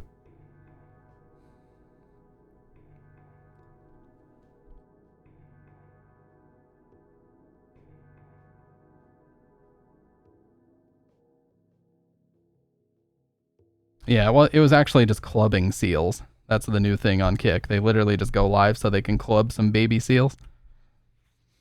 That's a joke, by the way. Yes, it is, Adipie. Heard it's paid actors anyway. That's what Mikey Mays was, or Mickey Mays. Isn't that the professional gambler guy that's like removing all of his tattoos now? Like he's having all of his tattoos lasered or whatever.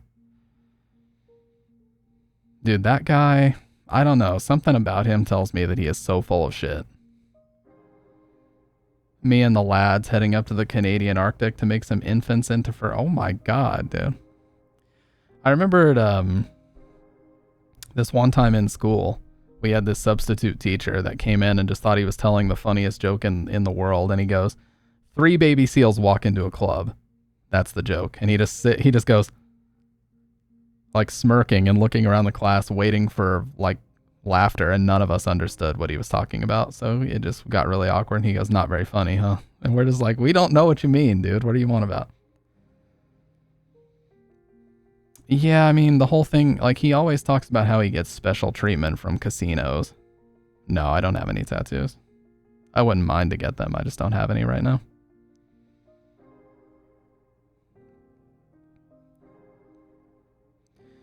He always talks about how he gets special treatment from casinos. Like, oh, normally the maximum you can bet on Baccarat is like 20,000, but for whatever reason, they let me bet $250,000. Like, why would they let you specifically bet $250,000 when you're up so much?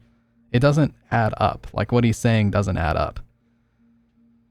I'm not saying he's completely full of shit because I can't verify it, but, like, I don't know, man. He just seems to tell a lot of stories where he's like just the hero in his own mind, you know what I mean? Maybe he is telling the truth. Maybe it's a truth is stranger than fiction type scenario, but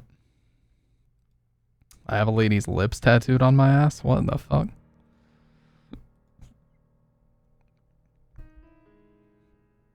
Imagine explaining that when someone asks you about it later on. Or if someone ever asked you about it, you'd have to explain yourself.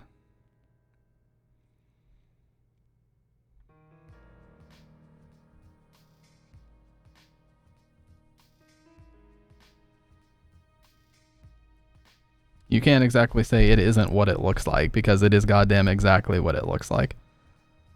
You can't talk your way out of that one, dude. I've had it half my life now, since 18. Yeah. Remove tattooed and this is a fun time. Well, how would that...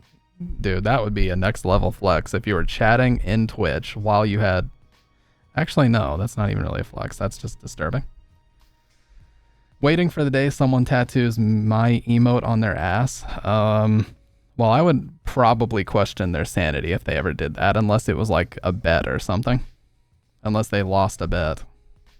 That would be, I would really question their sanity if they ever did something like that.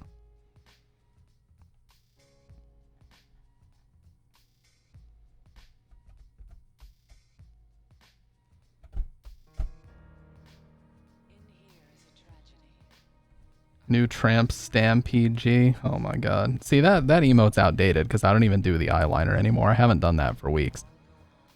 I still am going to keep it because it's true to like what I primarily did on stream for a long time. But in the hat is supposed to be a rendition of this hat, but of course we couldn't actually put the Liquid Death logo on there. I do love it though. And someday I'd like to get more emotes in that same style. Like I was thinking the Pepe, like a Monka S but my face, or like a Feel Strong Man but my face, that type of thing. Basically just get all the very common Pepe emotes in that face would be very cool.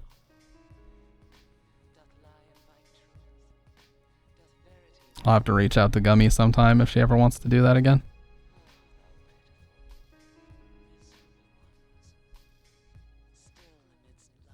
We'll post in Discord to confirm. Be sure you put a spoiler tag over it so people don't have to see it automatically if they don't want to. They'll have to know what they're getting themselves into to click it. Da Gamer Feels. Yes, a punished Pepe stamp would be cool.